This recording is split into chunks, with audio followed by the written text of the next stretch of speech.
Hey there, welcome to Broderos. Tonight, we've got hours of chilling horror stories combined with soothing rain sounds to help you relax and sleep. Before you drift off, leave a comment below and let us know where you're listening from and what time it is. And don't forget to hit that like button and subscribe right away. If you end up not enjoying it, you can always take it back later. Get cozy and let the fear take over. Have you ever read something that made you question everything around you, or even yourself? Something that seemed so impossible, yet so strangely real? It was a question I kept asking myself that morning as I sat down to drink my coffee, the soft hum of the morning routine fading into the background. I had always enjoyed the quiet, the simplicity of the dawn. It was the calm before the storm, or so I thought. The sun hadn't fully risen when I unfolded the newspaper, its familiar weight in my hands. The crisp sound of the pages turning was comforting, almost like the start of any other day. But that day, the headline on the first page stopped me cold. There, in bold, black letters, was my name: tragic accident involving John Matthews. What happened? I blinked. My hand froze above the page, and my breath caught in my throat. I stared at the words, my mind unable to process what I was seeing.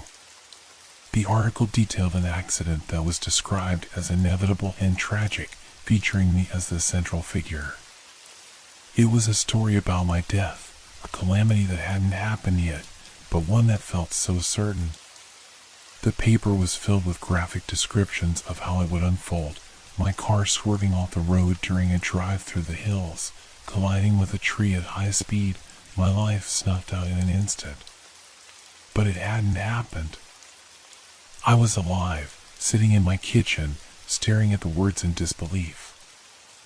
I felt a strange sensation, a deep discomfort creeping into my chest. I looked around the room, as if expecting someone to jump out from behind the curtains, but nothing stirred. It was just me and the words in front of me. I flipped the page, searching for more details, but the rest of the article only went on to describe what had been predicted to happen in the next few days, with no clear explanation. The newspaper felt oddly heavy in my hands, as if it held more weight than the paper itself. It was as though it was pressing down on me, suffocating me with its knowledge of events that should not be known yet. My heart pounded in my chest as I scanned the article again. The details seemed too specific to be coincidence. I knew that I had never had a car accident, but now the thought of driving filled me with an irrational sense of dread.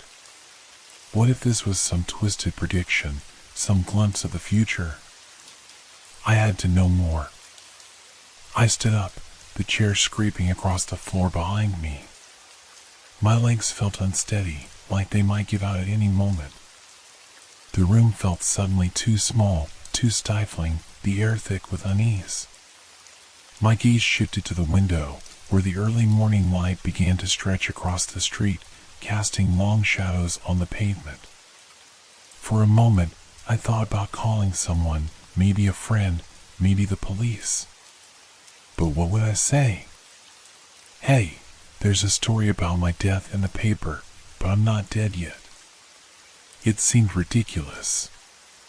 But as my eyes returned to the article, I couldn't shake the feeling that I was being watched, that I was being pushed towards something I didn't fully understand.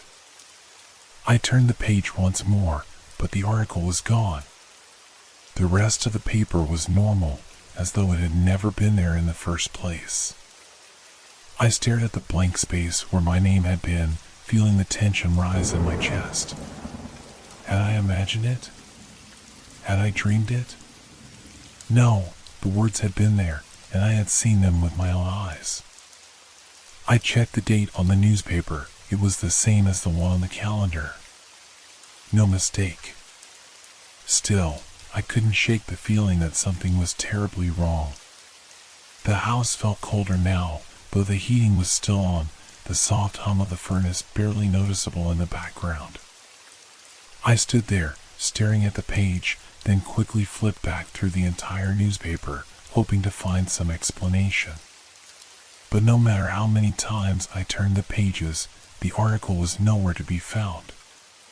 The story had vanished, leaving only a faint sense of confusion, like a bad dream you can't fully remember upon waking. I tried to convince myself that I was imagining things.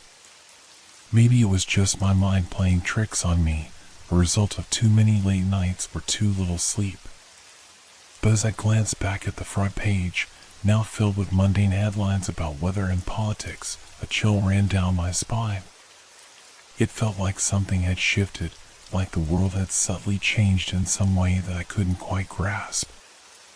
I turned away from the table, needing to do something, anything, to shake the sense of unease that had settled in my stomach. The morning had started as it always did, routine, quiet, calm. Now, everything felt wrong.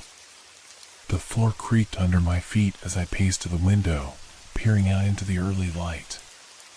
The street outside was still and empty, the shadows stretching long across the pavement. Nothing had changed here, but it felt different somehow. I felt different. I glanced back at the table, half expecting to see the article reappear as if by magic. But it didn't. The newspaper sat there, as normal as any other.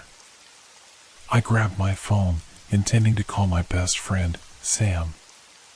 Maybe talking to someone else would help me ground myself in reality, to remind me that this was just some kind of misunderstanding. As I dialed his number, my fingers trembling slightly, I couldn't help but feel a sense of dread. It rang once, then twice, then 3 times. "Come on, pick up," I muttered under my breath, but there was no answer. After the 4th ring, the voicemail kicked in. "Hey, it's Sam. Leave a message." I stared at the screen for a moment, unsure of what to say. Hey, it's John. I need to talk. Something weird happened. I found an article in the paper about my death. It's probably nothing, but I don't know. I'm freaking out here." I hung up, but instead of feeling better, the silence of the house pressed on me even harder. I couldn't shake the feeling that something was coming. That something was already here, watching me. I went back to the table, sat down, and tried to focus on my breathing. In, out, in, out. I needed to calm down. I was imagining things. It had to be my mind playing tricks on me. But what if it wasn't? What if the story in the paper wasn't just some hallucination? What if it was something more? The sound of the front door creaked open, snapping me out of my thoughts. I shot up from the chair, my heart racing. I hadn't heard anyone come in. I quickly glanced toward the entryway. There was no one there. The door was slightly ajar, the breeze from outside causing it to swing gently back and forth. I walked over cautiously, my pulse pounding in my ears. The air smelled different, colder, as if the very atmosphere of the house had shifted. I hesitated for a moment, then stepped into the hallway. The shadows felt thicker here, darker, more oppressive. It was just the lighting, I told myself. Nothing more. But as I walked toward the door, I felt it again, the sensation of being watched. I turned around, half expecting to see someone standing there, but the hallway was empty. Still, I couldn't shake the unease crawling up my spine. With a shaky breath, I stepped outside and looked around. The street was still empty, no one in sight. My phone buzzed in my pocket, and I pulled it out quickly, hoping it was Sam calling back. But the screen showed an unfamiliar number. I answered anyway, feeling a strange compulsion. "Hello?" My voice sounded small, unsure. There was a long pause, nothing but static on the other end. Then, a faint voice, distorted and muffled, came through. John. My heart skipped a beat. Who is this? I asked, trying to sound calm, but I could feel my hands shaking. The voice paused again, then repeated my name, more clearly this time. John, you're not safe. It's already begun. I opened my mouth to speak, but the line went dead. I stood there, frozen in place, my phone still pressed to my ear. The street was silent, not even the usual sound of birds chirping or cars passing by. The stillness was unnerving, as though time itself had stopped. I couldn't breathe. My heart hammered in my chest. I looked around, expecting to see something or someone, but there was nothing. Only shadows and an overwhelming sense of dread. The world felt too quiet, too still, and that's when I realized something even more terrifying. The newspaper article was just the beginning. Something far worse was about to happen. The air was thick with a silence that felt too heavy to bear. I stood there on the porch, my fingers still gripping the phone, staring at the screen in disbelief. The strange voice had disappeared, but its words echoed in my mind, bouncing off the walls of my skull.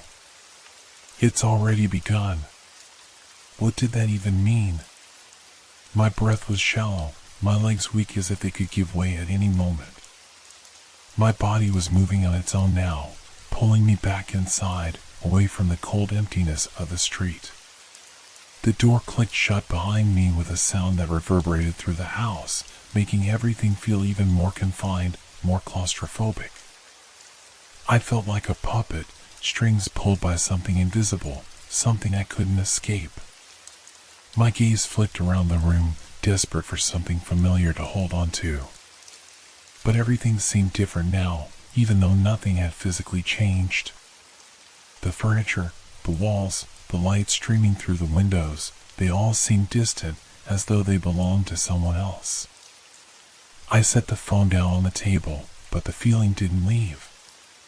It was like I could sense it, the presence, waiting just beyond my sight. The shadows in the corners of the room felt deeper, thicker, as if they were creeping closer, stretching into the space where I stood. Every creak of the floorboards, every rustle of the wind outside felt amplified, unnatural. I was being watched. I knew it. I reached for the newspaper again, trying to find something that could explain all this, something that could bring me back to reality. But the words felt colder this time, more distant, like they had lost their meaning. I skimmed the articles, searching for anything that could make sense of the disappearance of the piece about me. But the page remained blank, as if it had been wiped clean by some unseen force. The phone buzzed again, and my heart lurched in my chest. It was Sam. I quickly answered. Sam? I said, my voice trembling. John, are you okay? His voice sounded distant, like he was speaking from far away. I've been trying to reach you. I got your voicemail, and I don't know, something's wrong. I saw something. Something strange.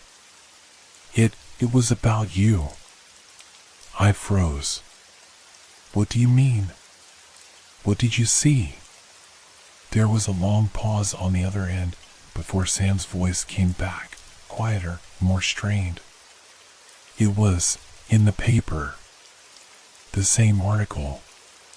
About your accident. I saw it too, John. But it was gone after a few minutes. I don't know what's happening, but you need to be careful. I felt the room closing around me. He saw it too. My mind raced, trying to grasp the enormity of what he was saying. Could this all be real? Could something in the paper actually predict the future? The phone line crackled, and Sam's voice disappeared into the static. My hand shook as I pulled the phone away from my ear. The line was completely dead now. I looked around the room again, my chest tightening. It wasn't just a phone call or the newspaper anymore. I could feel something wrong in the air. It was like the walls were closing in, pressing me from all sides. I could hear faint whispers now, too soft to make out the words, but loud enough to make my skin crawl. I tried to shake it off, to focus on something rational. Get a grip, John. This isn't real. None of this is real. But the whispers grew louder, almost as if they were moving closer, gathering around me. The shadows in the corners of the room shifted, no longer simply dark spaces, but things, shapes, figures that moved just out of my sight. The temperature in the room dropped suddenly, the chill biting through my clothes. I could see my breath now, rising in small puffs in front of me. I stumbled backward, almost tripping over the edge of the table. The whispers were becoming clearer, no longer soft and indecipherable. Now they were distinct, like voices talking to each other just behind my ear, though no one was there. I spun around, my heart hammering in my chest. I could feel their eyes on me, the eyes of things I couldn't see, and yet I knew they were watching. The walls seemed to pulse with the sound of my own heartbeat, the very space around me tightening with every breath I took. Suddenly, a loud bang came from the other side of the house, the door slamming shut. I froze, my body rigid with fear. There was no wind. No reason for the door to have slammed like that. My mind raced, but I knew what I had to do. I had to leave. Whatever this was, whatever was happening, I couldn't stay here anymore. It wasn't safe. I grabbed my jacket from the coat rack and ran to the door. The house seemed to resist me, the air thickening with every step I took. But I didn't stop. I couldn't. I swung open the door, stepping outside into the cold morning air. The street was still empty, but something felt different now. The familiar surroundings of my neighborhood had become alien, threatening. The shadows were longer, the buildings more imposing. Everything was off. I glanced around, but there was no sign of anyone, no sign of anything that might help me make sense of the madness that was slowly swallowing me. I looked down at the ground, my breath shallow, trying to steady myself. But when I glanced back up, everything froze. There, standing at the end of the street, was a figure. It was just standing there, watching me, but I couldn't make out its features. All I could see was a shape, tall and imposing, its form blending into the shadows, as though it was part of them. And I knew that this was just the beginning. The article, the phone call, the whispers, they had all led to this. The figure at the end of the street wasn't a person. It was something else. Something I couldn't understand, something I couldn't escape. And it was coming for me. I stood there, rooted to the spot, unable to look away from the figure at the end of the street. My heart thudded in my chest, each beat a drum echoing in the silence that surrounded me. It didn't move, didn't speak, but its presence was unmistakable. It was as if the figure was tethered to the very shadows themselves, pulling the darkness around it, shaping it into a form that felt wrong, unnatural. I squinted, trying to make out any details, but the figure remained shrouded in an oppressive darkness that seemed to swallow the morning light.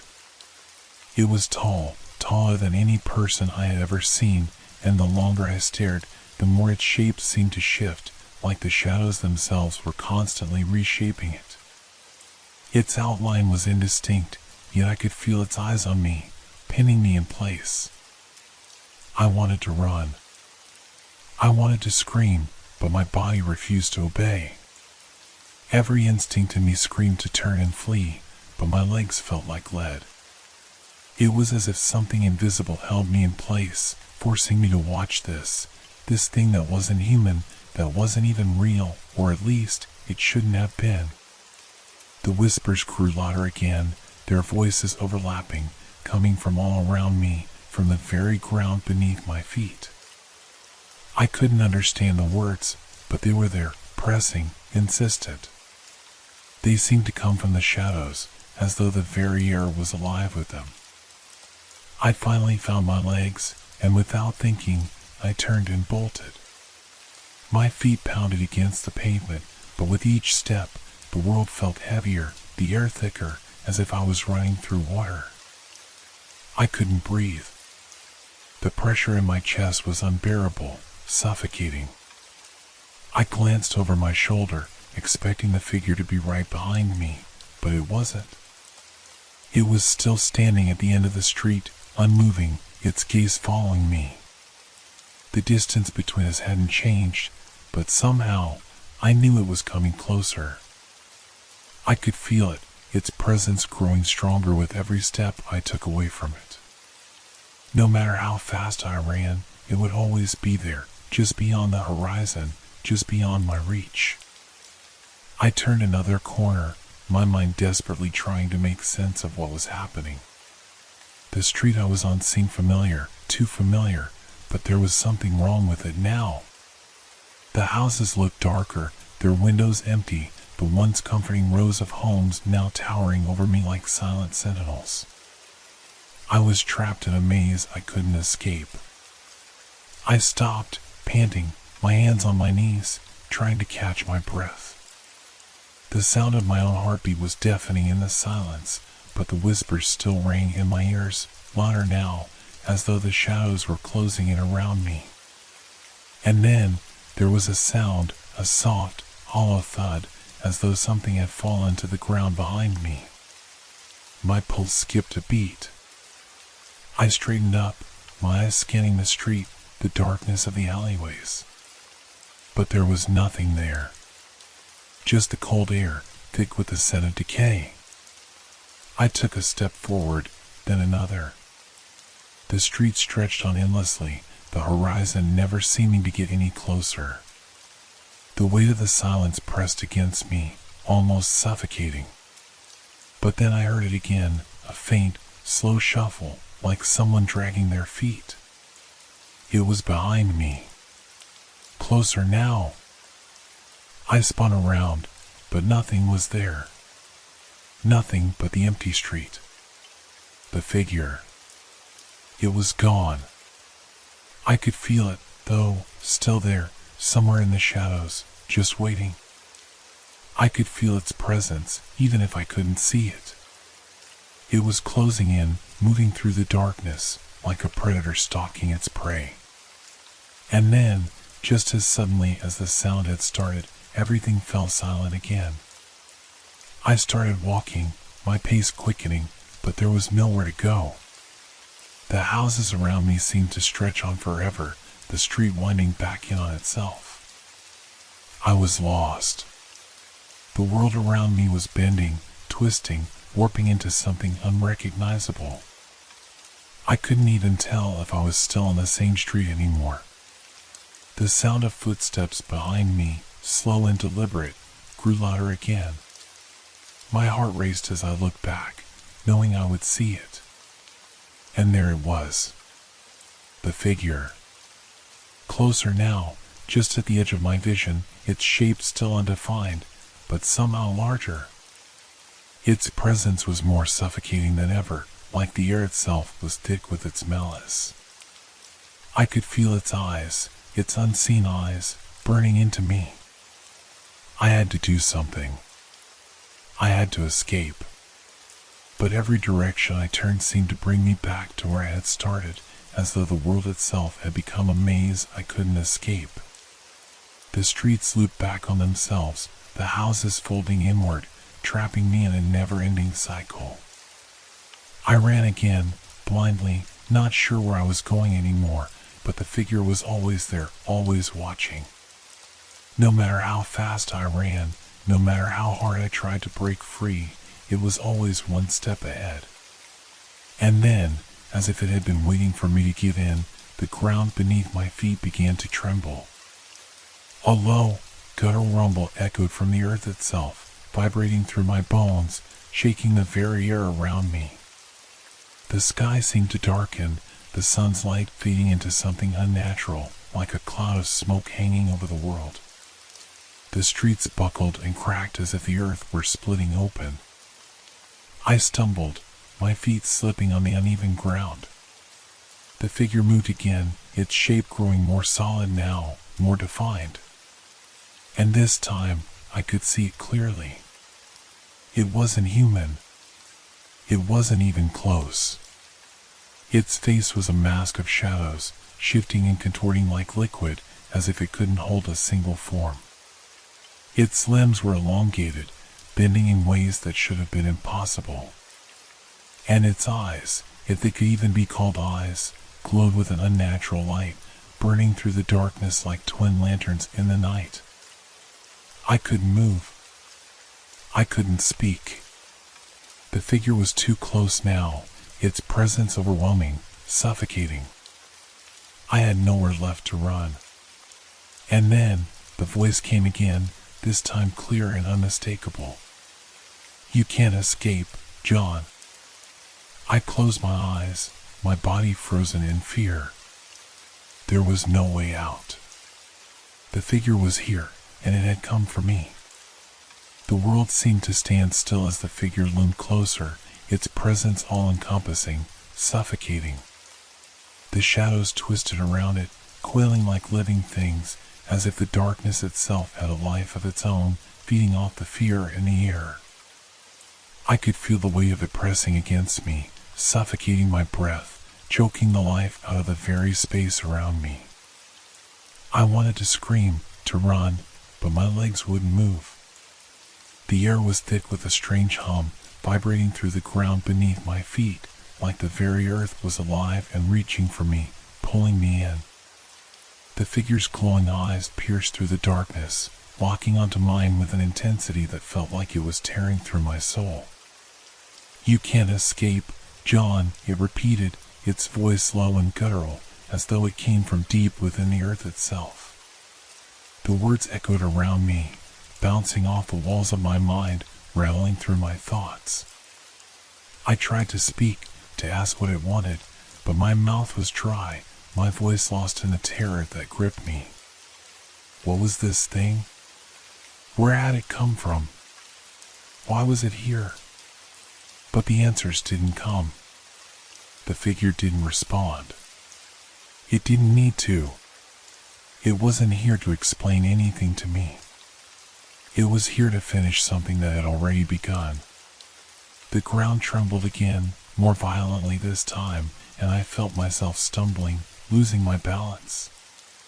My legs buckled beneath me, and I fell to my knees, the weight of it all crashing down on me. I gasped for air, my breath ragged and shallow, but it didn't help. The darkness was suffocating, closing in tighter with every passing second. In the distance, I could hear the faint sound of sirens, but they felt so far away, unreachable, meaningless. I knew they wouldn't save me. Nothing would. The figure was almost upon me now, its face, if you could even call it a face, shifting and warping in ways that made my stomach turn. Its features were an amalgamation of shadows, a dark, fluid mass that seemed to constantly change, like it couldn't settle on a single form. The longer I looked at it, the more my mind seemed to warp and bend, as if my very perception was being distorted by its presence. I wanted to look away, to escape, but the pull of its gaze was too strong. It felt like it was pulling me into its world, into the darkness where nothing existed but fear and shadows. "It's too late," the voice whispered, now a low, almost compassionate tone. "You've already been chosen." Chosen? Chosen for what? My mind raced, but the answer was beyond me, beyond anything I could comprehend. I had no time to process it. no time to understand it. The figure was too close now.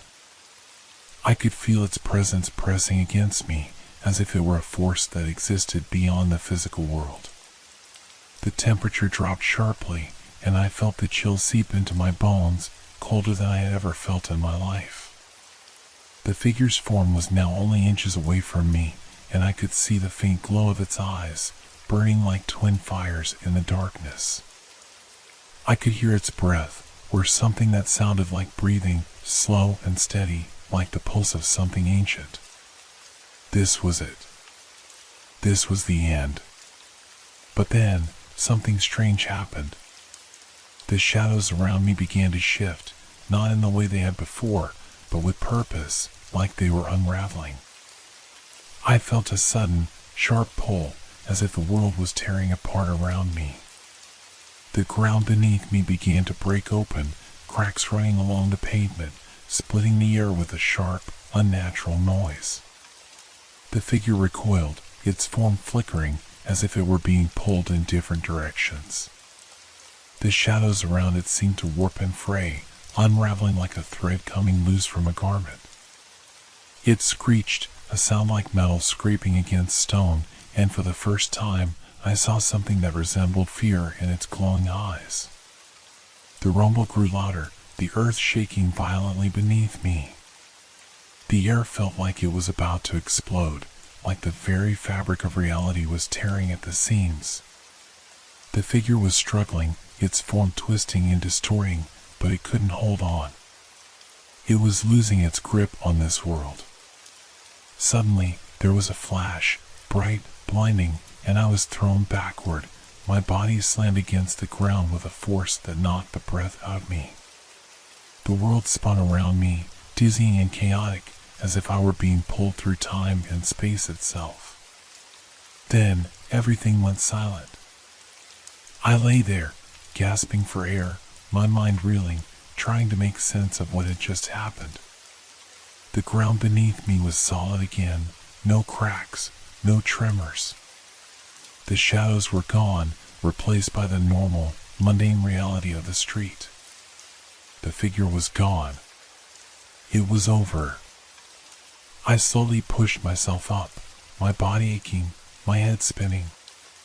The street was quiet once more, the familiar sounds of the world returning. The birds were singing again.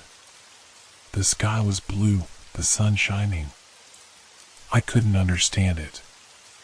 What had just happened? Where had the figure gone? What had caused the ground to shake like that? I looked around, expecting to see something, anything, that would explain it all. But there was nothing. Everything was normal. Too normal. I almost wanted to scream in frustration, but there was no point. No one would believe me. No one would understand. I stumbled to my feet, my body trembling with the after effects of what I had just experienced. The air felt different now, lighter, but still heavy with something I couldn't name. The world was still real, but something inside me had changed. The normal sounds of the street, the hum of life, felt distant. My eyes kept flicking over my shoulder, expecting to see something I couldn't explain. And then, just as I began to walk away, I saw it. A single piece of paper, caught in the breeze, fluttered past me. It was an old newspaper, yellowed and worn. I bent down, reaching for it, my fingers trembling as I picked it up. I unfolded it slowly, my heart pounding as I stared at the headline. John's death, a prediction in the news. The article was there, printed in bold letters, just as I had seen it that morning. Only this time, the story wasn't gone. It was waiting for me to read it. And as I stared at the words on the page, I realized the truth. The story wasn't over. It had only just begun.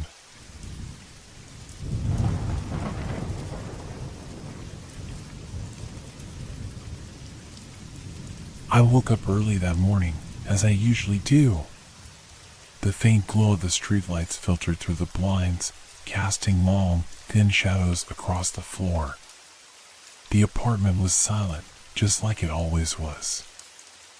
I stretched and yawned, trying to shake off the remnants of a restless sleep. But something was different. I stood up, still groggy, and shuffled toward the bathroom. As I passed the hallway, I stopped. There was something I had seen before, but never truly acknowledged: footprints in the corridor. I rubbed my eyes and looked again. The faint marks, like someone had walked through the hallway in the night, were unmistakable. They were small, bare footprints, barely visible on the light hardwood floor. I hadn't noticed them last night, and I was certain I would have. I hesitated for a moment, my mind trying to make sense of it. It could have been anything, right? Maybe it was just dust, or I had overlooked it in the dim light. But the marks were too clear, too deliberate to be anything like that. I stepped closer to the door, following the trail. It led directly to my apartment door, no further. As if someone had stopped right there, just outside. I felt a sudden cold rush down my spine. My heart skipped a beat. Who could have been in my apartment? And why hadn't I heard anything? I immediately thought about my security system. I had cameras set up, both inside and outside, for peace of mind. Surely, the footage would show someone walking down the hall in the middle of the night. But when I checked the monitor, everything was normal.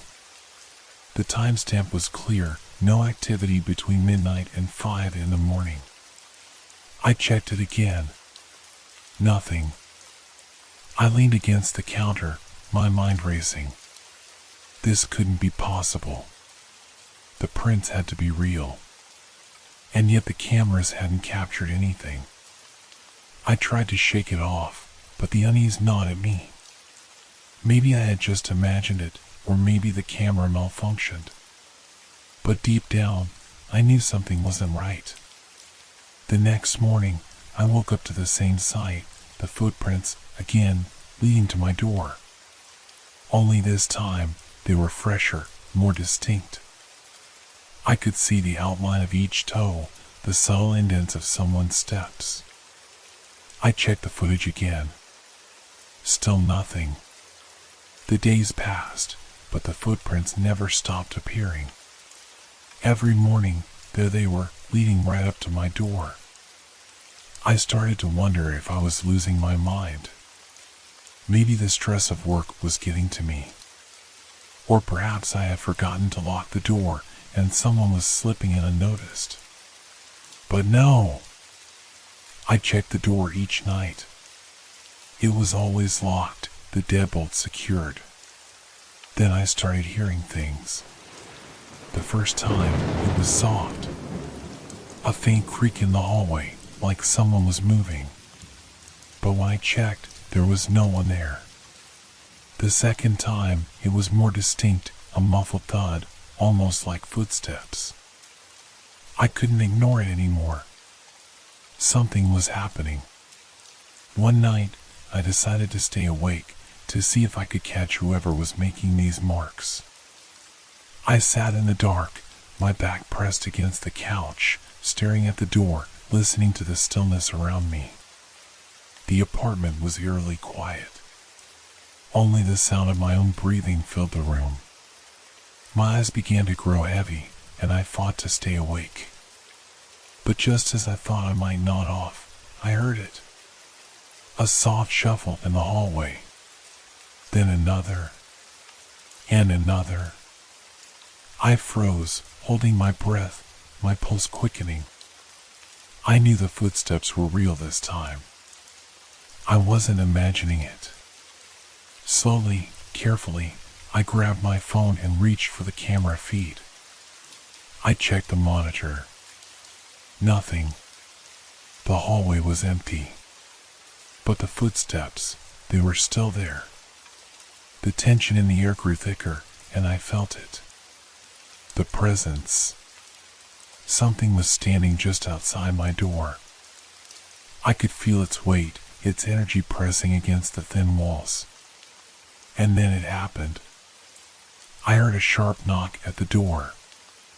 It wasn't loud, but it was distinct, as if someone had placed their knuckles against the wood just enough to leave a mark. I felt the hairs on the back of my neck stand on end.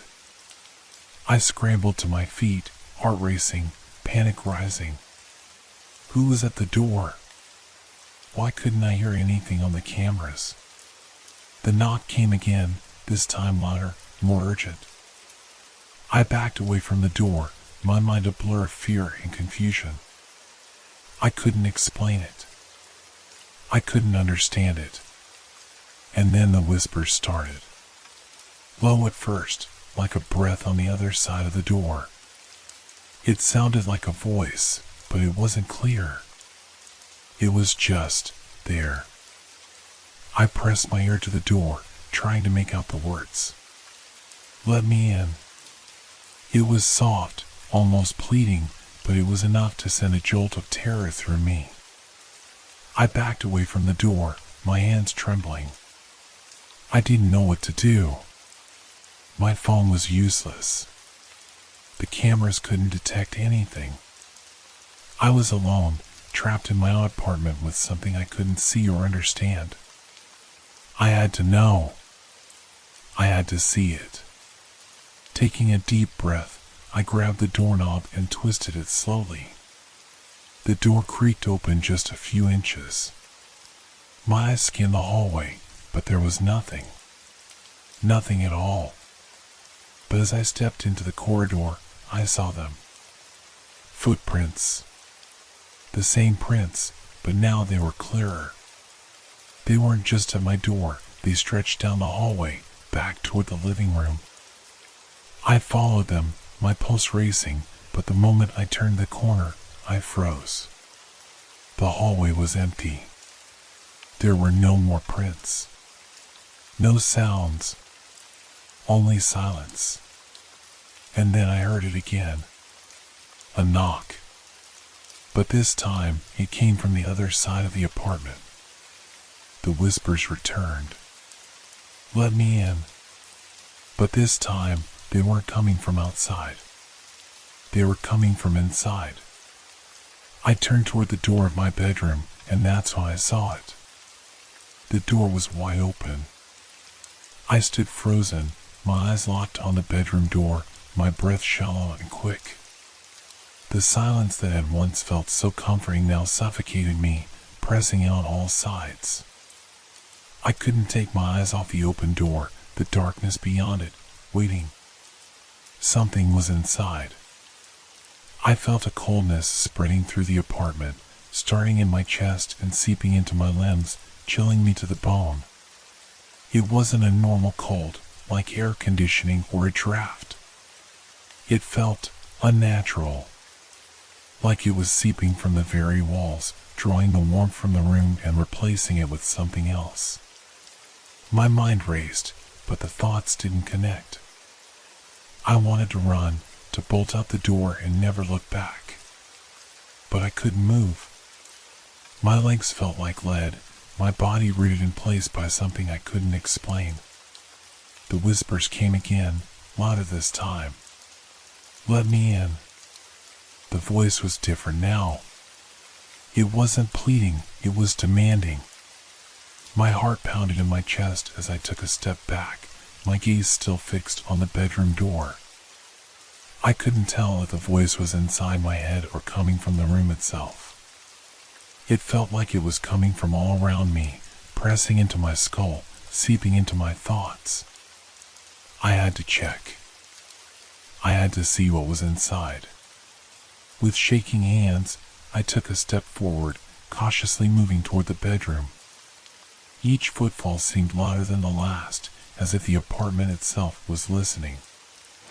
I could feel the floor beneath me, the thin carpet brushing against the soles of my feet, but it was like I wasn't really there. Like I was a spectator in my own body, watching myself move through a nightmare that wouldn't end. As I reached the doorway, I hesitated. The air was thick with something wrong. The room beyond was dark, but not in the usual way. It was a shadowed dark, as though the light had been sucked out of it. The darkness felt like it was moving, alive in a way I couldn't understand. I took another step forward, my breath catching in my throat.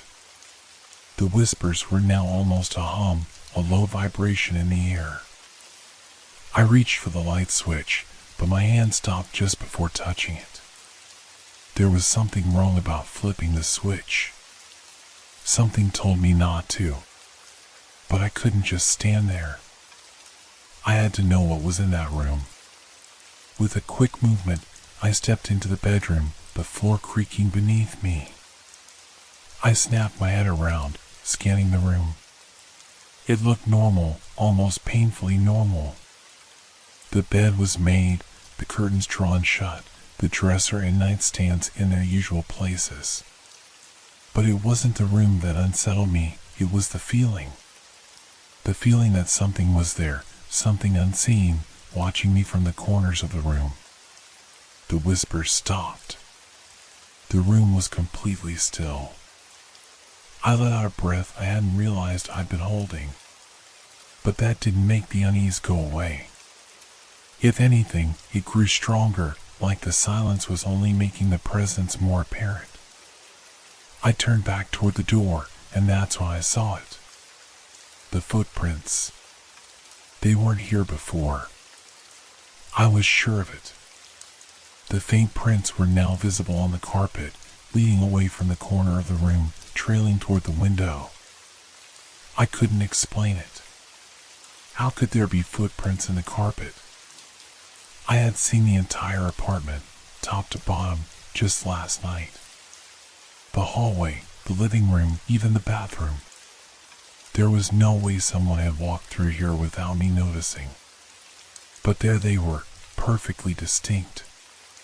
They weren't large, barefoot, just like the ones in the hallway. But these prints were more defined, like someone had spent a long time standing there, watching. The trail led to the window, where the curtains hung motionless, as if nothing had disturbed them. My breath quickened again. I walked over to the window and yanked the curtain back, my heart in my throat. But nothing was outside.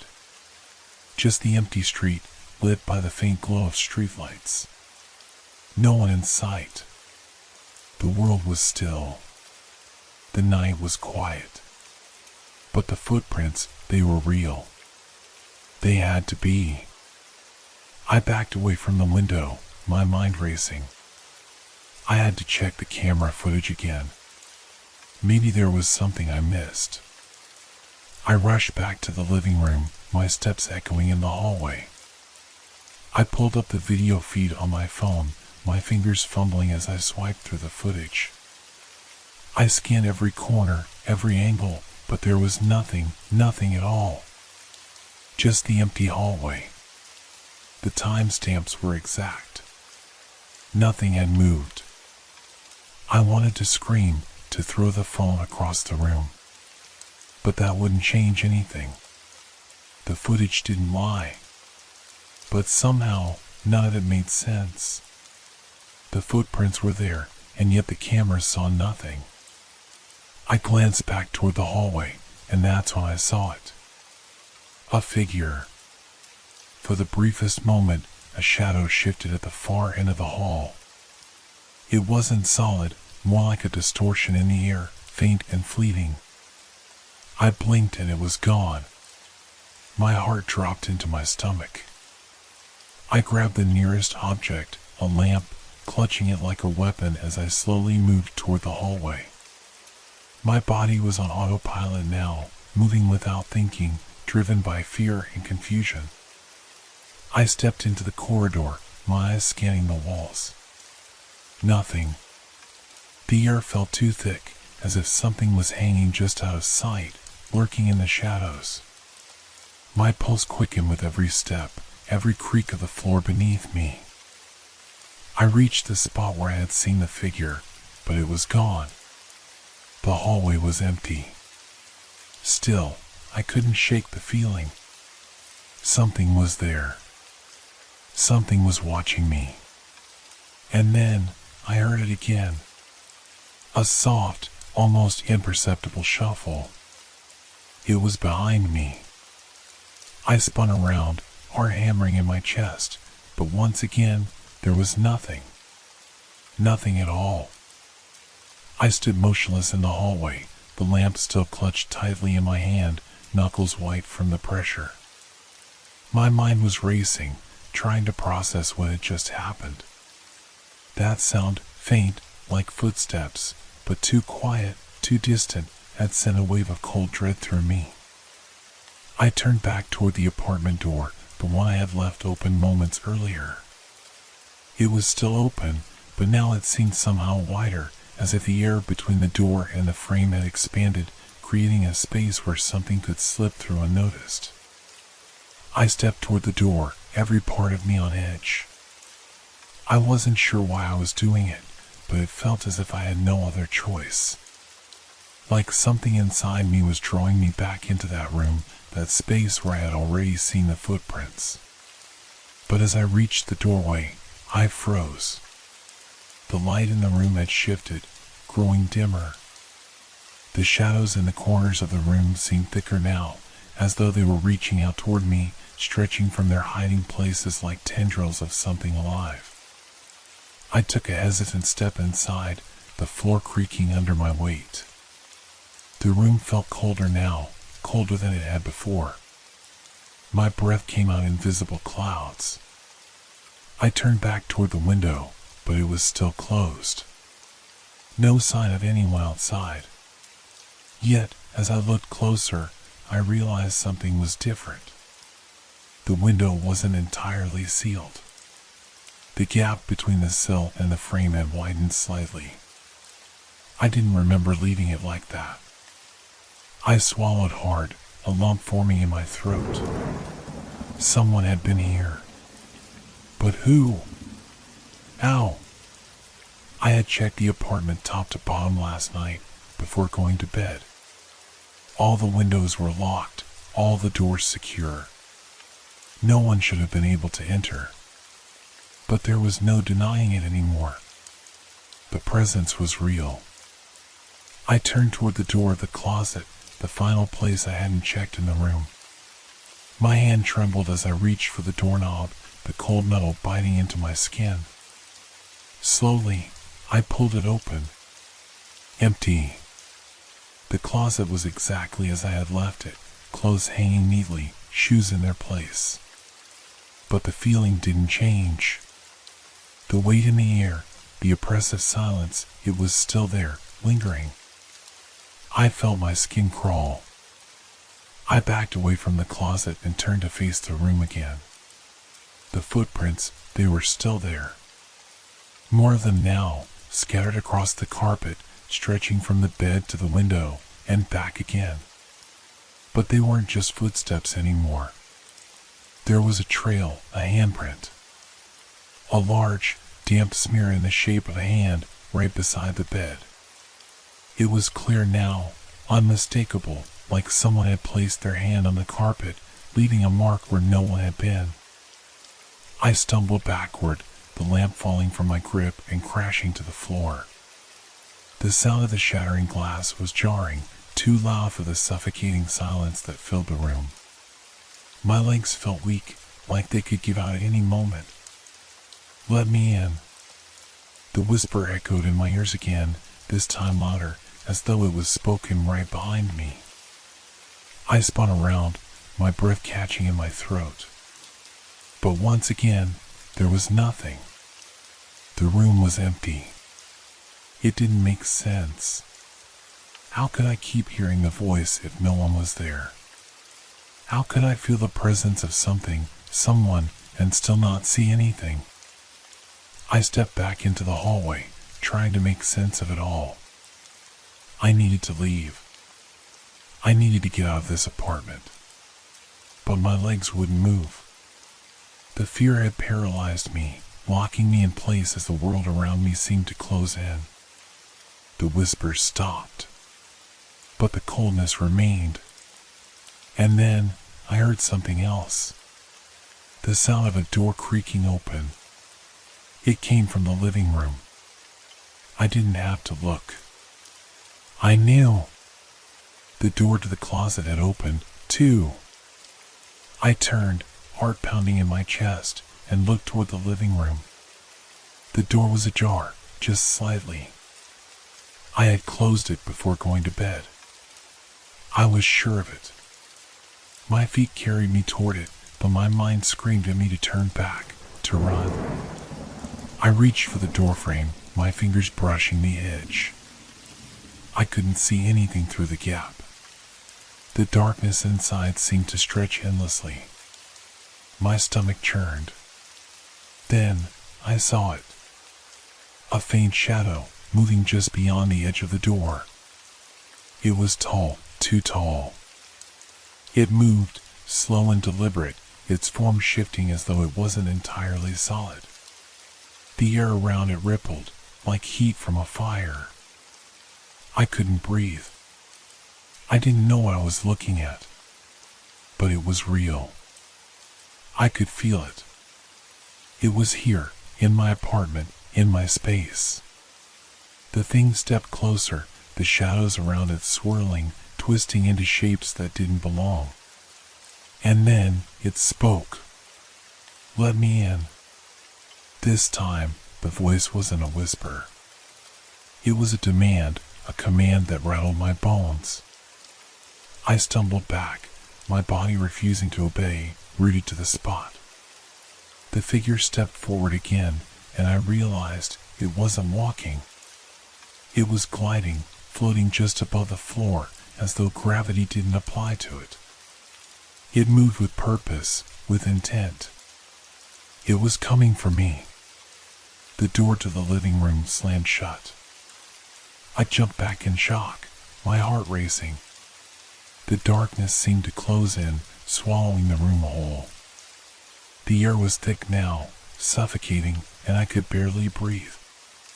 And then I heard the final sound, the creaking of the floorboards, just outside the door. The footsteps were getting closer. I could no longer tell what was real and what was not. Everything was becoming a blur. The room, the apartment, the world outside, it was all slipping away.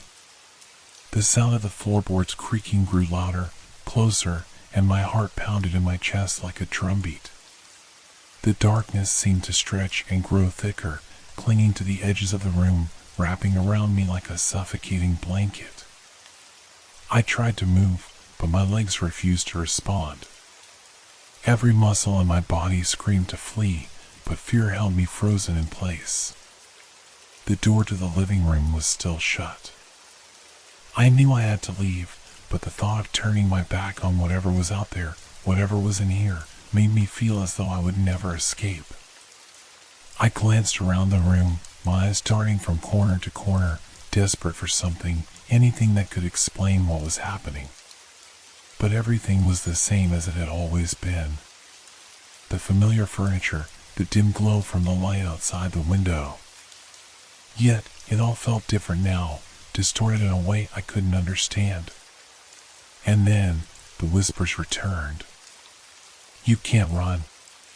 The voice was deeper this time, more resonant, like it was coming from the very walls themselves.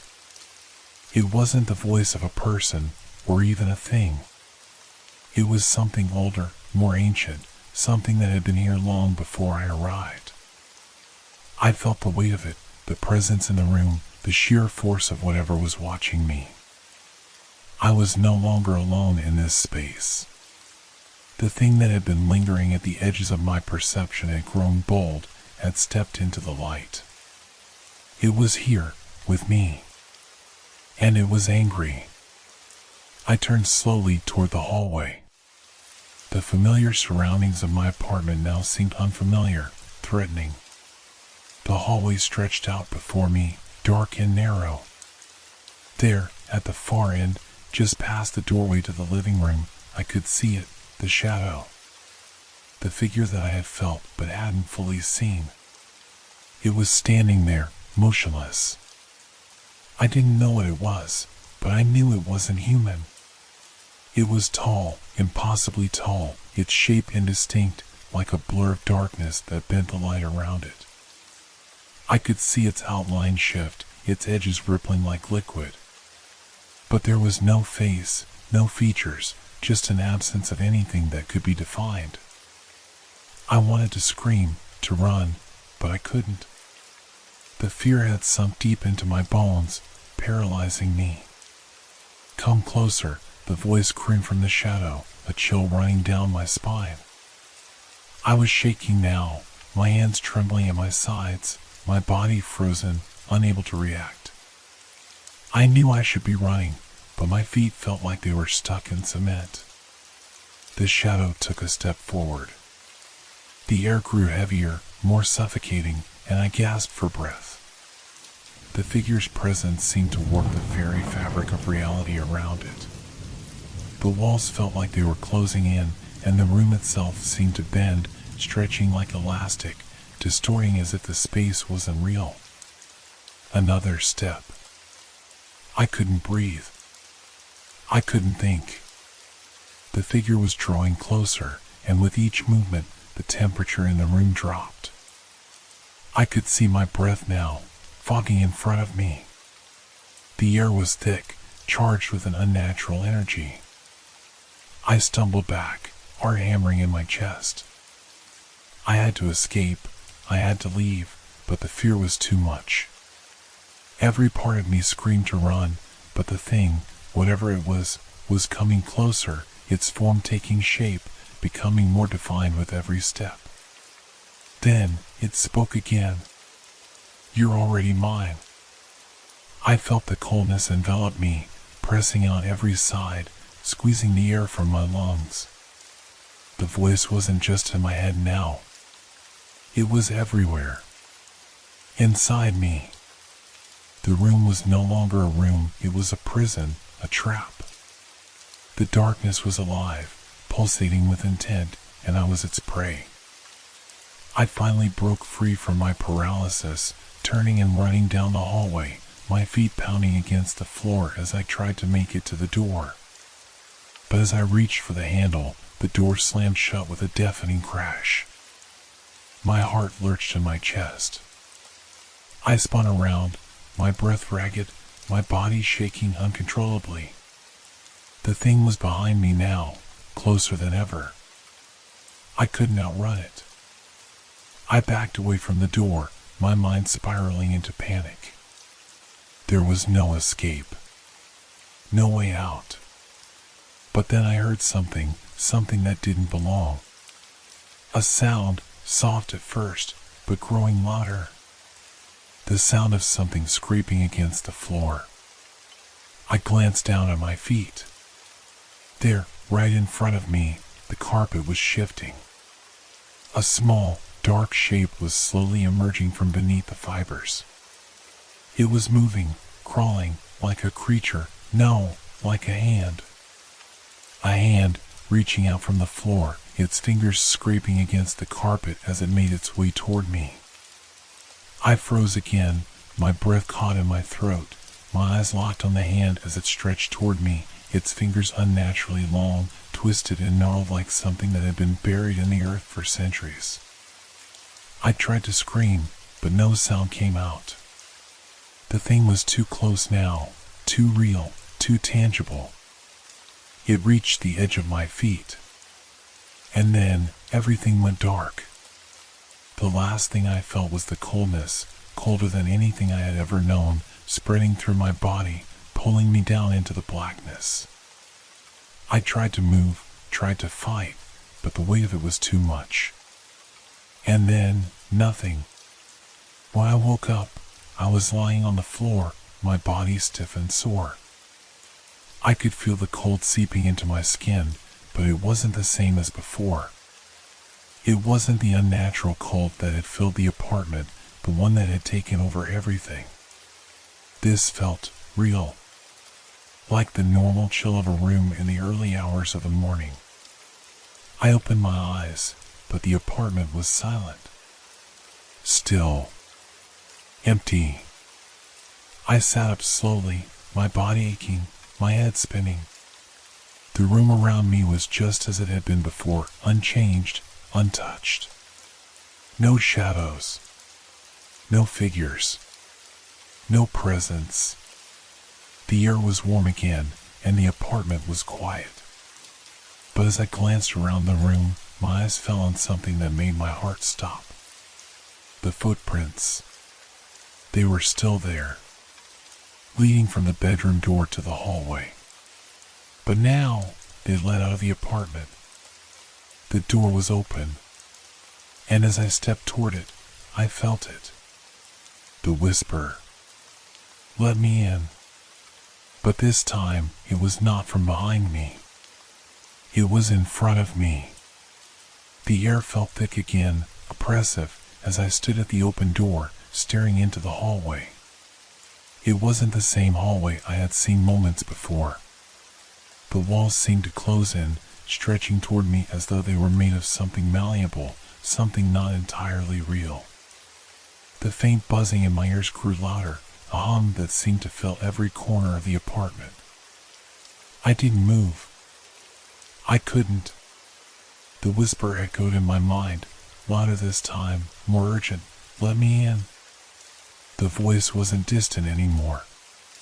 It was close, too close, as if it were standing just behind me, breathing down my neck. I turned slowly, my eyes scanning the room one last time. The living room, the hallway, the small kitchen to my left, everything seemed normal. But it was far from normal. I could feel it. A change in the air, an unmistakable weight in the atmosphere, like the world around me had shifted, just enough for everything to feel wrong. My gaze flicked toward the bedroom door. The footprints were still there, the damp handprint on the floor, the unsettling presence that had followed me for so long. But they weren't just lingering, they were pulling me toward the door, toward the unknown. I could feel my feet moving, almost of their own accord, edging toward that familiar yet cursed space. You're not alone, the voice whispered again, its coldness sinking into my skin like ice. I didn't want to look. I didn't want to acknowledge it, but I had to. My legs were moving on their own, leading me closer and closer to the source of the presence, to the place where I knew something waited. I stepped through the doorway and into the hallway, my heart pounding, my breath shallow. The door slammed shut behind me, the sound of the wood hitting the frame jarring against the silence. I glanced back. The apartment was empty, save for the oppressive darkness I left behind. But the hallway ahead was not.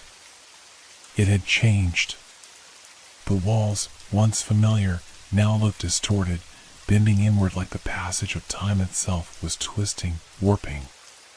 The whisper came again, but this time it wasn't a voice.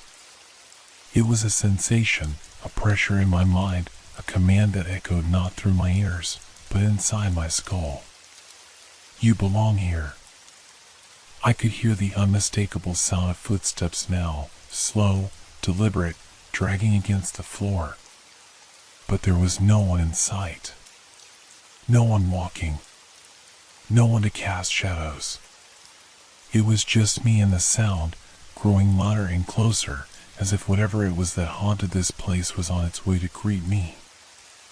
I stumbled backward, panic rising in my chest.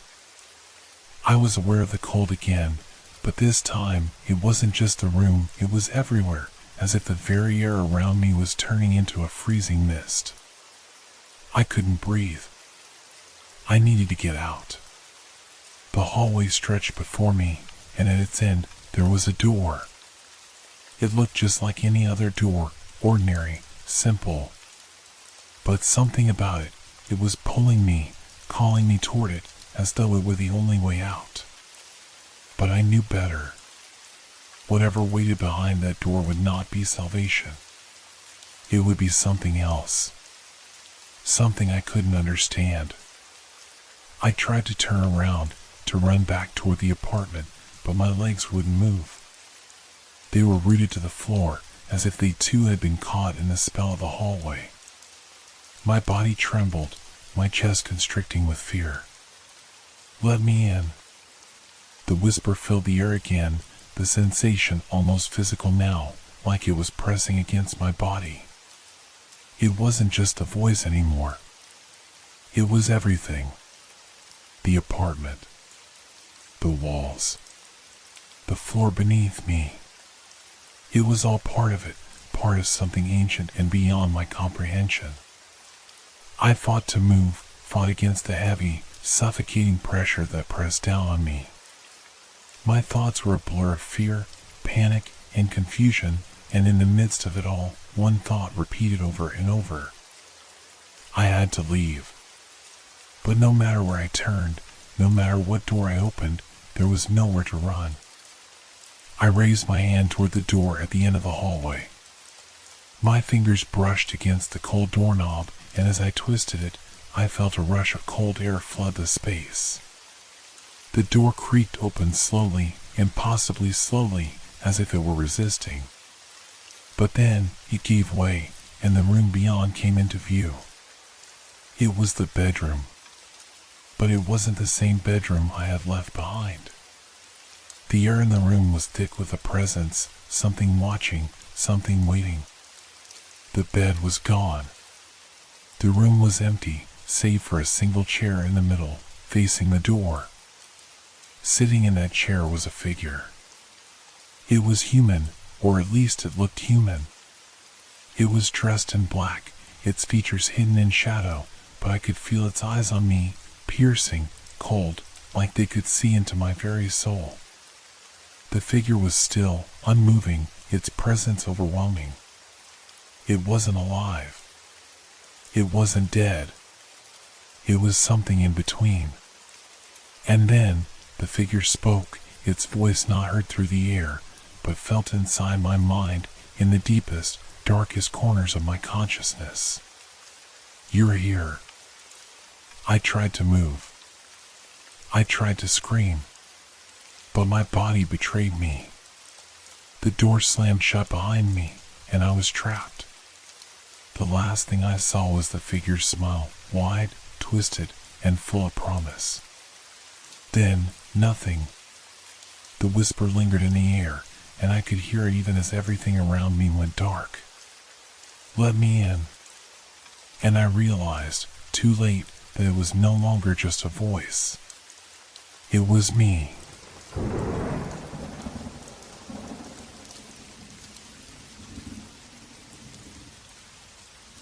Have you ever stared at a photograph so long that the people in it start to seem almost unreal? Their smiles too perfect, the way the light hits their faces in just the right way, as if they were frozen in a moment that doesn't quite belong to time. It's strange, isn't it? How something so still can stir up so many emotions. That's how I felt when I picked up the family album that day. I wasn't looking for anything in particular. I hadn't opened that old leather-bound book in months, maybe years. But something pulled me to it. I sat down on the couch, the album heavy in my hands, its pages slightly yellowed with age. The photos inside were memories, frozen moments of my family, my husband, my children, my parents. Each photo was a snapshot of a time we had shared, a moment now distant but forever captured. I flipped through the pages slowly, the familiar faces smiling back at me, until I reached a photo I hadn't seen in a while. It was taken at a family reunion, a summer picnic years ago. My husband, David, stood beside me, our children playing in the background. A perfect moment. A happy memory. But something was wrong. At first, I couldn't put my finger on it.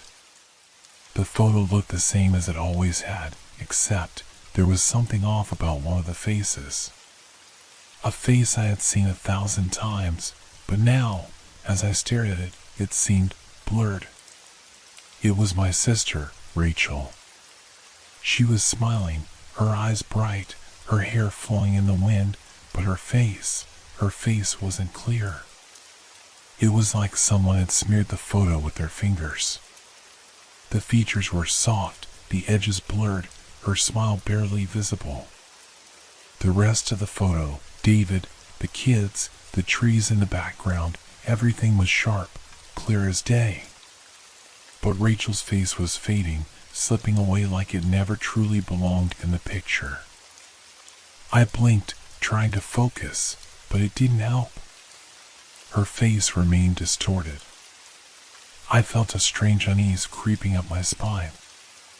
I turned the page, hoping it was just a trick of the light, maybe a flaw in the printing, but the feeling lingered.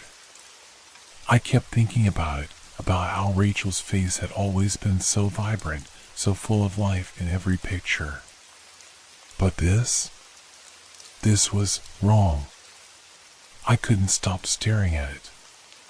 The more I looked, the more it seemed like Rachel's face was disappearing entirely, leaving behind only a faint outline, a shadow of someone I used to know. I turned the page, my fingers trembling, hoping I'd find something more comforting, more familiar. But the next photo was the same. Another family gathering, another happy moment, but once again, someone's face was missing. This time, it was my father's face. It was as if the photo had been tampered with, the edges of his face smeared away, leaving nothing but a vague, unsettling blur. My heart started to race, and I closed the album quickly, feeling a wave of panic wash over me. Was I imagining things? Could the album have been damaged somehow? No, I knew it wasn't that.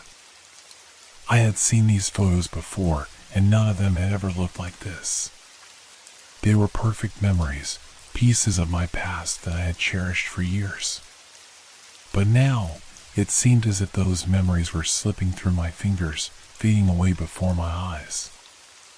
I set the album down on the coffee table and stood up, my legs unsteady beneath me. My breath came faster now, the air in the room feeling heavier, suffocating. I looked around the room as if expecting something to change, as if something in the air itself had shifted. The walls felt too close, the quiet of the house pressing in on me. The unease was growing, building, like a storm on the horizon, just waiting to break. I walked to the bookshelf, needing something to distract myself, something to take my mind off the images that kept swirling in my thoughts. My fingers brushed over the spines of books, old novels, and photo albums, trying to focus on anything that wasn't that photo. But as I reached for a book, a soft, distant sound caught my attention. It was a whisper, barely audible, coming from somewhere behind me. A murmur of voices that seemed too quiet to make sense of, too far away to place. I turned quickly, my heart pounding in my chest. The house was silent. There was no one there, no one to explain the sound I had just heard. But I could still feel it. A presence. My eyes drifted to the photo album on the table. The one with Rachel's face, the blurred face that didn't belong. I walked back to it slowly, almost afraid to touch it again. But I had to. I had to know if it was real, if I was imagining things, if the world around me was changing in ways I couldn't understand. I opened the album again. Rachel's face was gone. There was nothing left. No blur, no outline, no trace of her. The space where her face had been was empty, as if she had never been there at all. The photo was just a photo. And I knew, in that moment, that something was terribly wrong. I couldn't breathe. The room felt cold, like the walls were closing in on me. My hand trembled as I held the album open, staring at the empty space where Rachel's face had been. The rest of the photo was normal, everything in place, the lush green of the trees, the sunlight catching David's hair, the laughter of the children. But Rachel was gone. Her face had vanished entirely, like a memory erased from existence. I flicked through the rest of the album, my mind racing, hoping, praying that it was just some sort of trick, a printing error that had somehow affected only the pages I had looked at. But no! In every single photo, someone was missing. My mother's face in one, my cousin's in another. Faces, people I had known all my life, were vanishing. The edges of their features blurred, smeared, fading out of view until all that remained was an empty space. I slammed the album shut, my hands shaking violently. The house felt different now, darker, quieter, like the air had thickened, pressing against my chest. The whisper that I had heard earlier was gone, but its presence lingered, like an echo in my mind. It wasn't just the photos. Something was wrong, something deeper than I could understand. I rushed to the living room window, pulling back the curtain and peering out into the street. The neighborhood looked just the same as always, the neighbors walking their dogs, the distant hum of traffic, the kids riding their bikes on the sidewalk. Everything appeared normal, but I felt disconnected from it all. Like I was watching it from behind a glass, unable to touch it, unable to be part of it. I couldn't shake the feeling that something was watching me, that I wasn't alone in my own house. My eyes kept darting back to the photo album, still lying open on the coffee table, the empty faces staring back at me. Suddenly, the doorbell rang. I jumped, my heart skipping a beat. My fingers brushed over my temples as I tried to steady my breath. It was just a doorbell. It was just someone at the door. But the sensation of being watched, of being followed, wouldn't go away. I walked to the door slowly, my feet dragging, the weight of something unseen pressing on my back. As I reached for the doorknob, I hesitated. What if it was someone, something, connected to the photos? What if the changes I had seen were only the beginning? I swallowed hard and opened the door. No one. The porch was empty, the light above flickering faintly in the early evening darkness. I stepped outside, looking around, but there was nothing.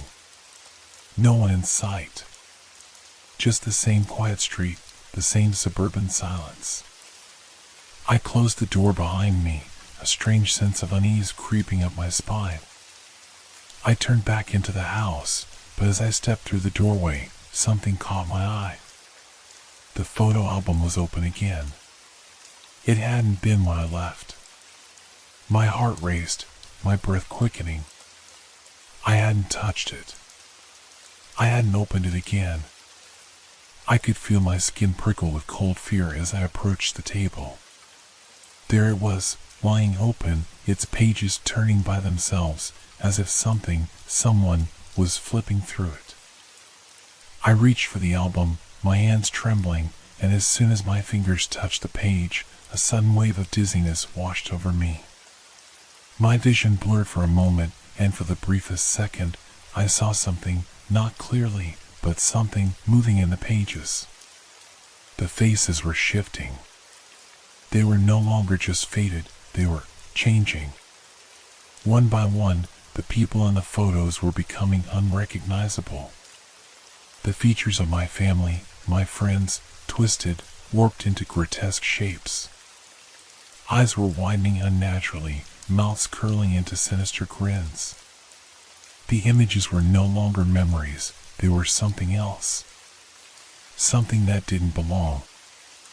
I pulled my hand away in shock, stumbling back. The album fell to the floor with a loud thud, the pages flipping rapidly, like they were alive. The whispers returned. They were louder now, more distinct, as if they were coming from inside the house itself, crawling beneath the walls, seeping into my very bones. I pressed my hands over my ears, trying to block them out, but it was no use. They were everywhere. They don't belong here. The words were clear now. A voice, soft and mocking, curling around my thoughts like a snake. You don't belong here. I backed away from the album, my head spinning, my body paralyzed with fear.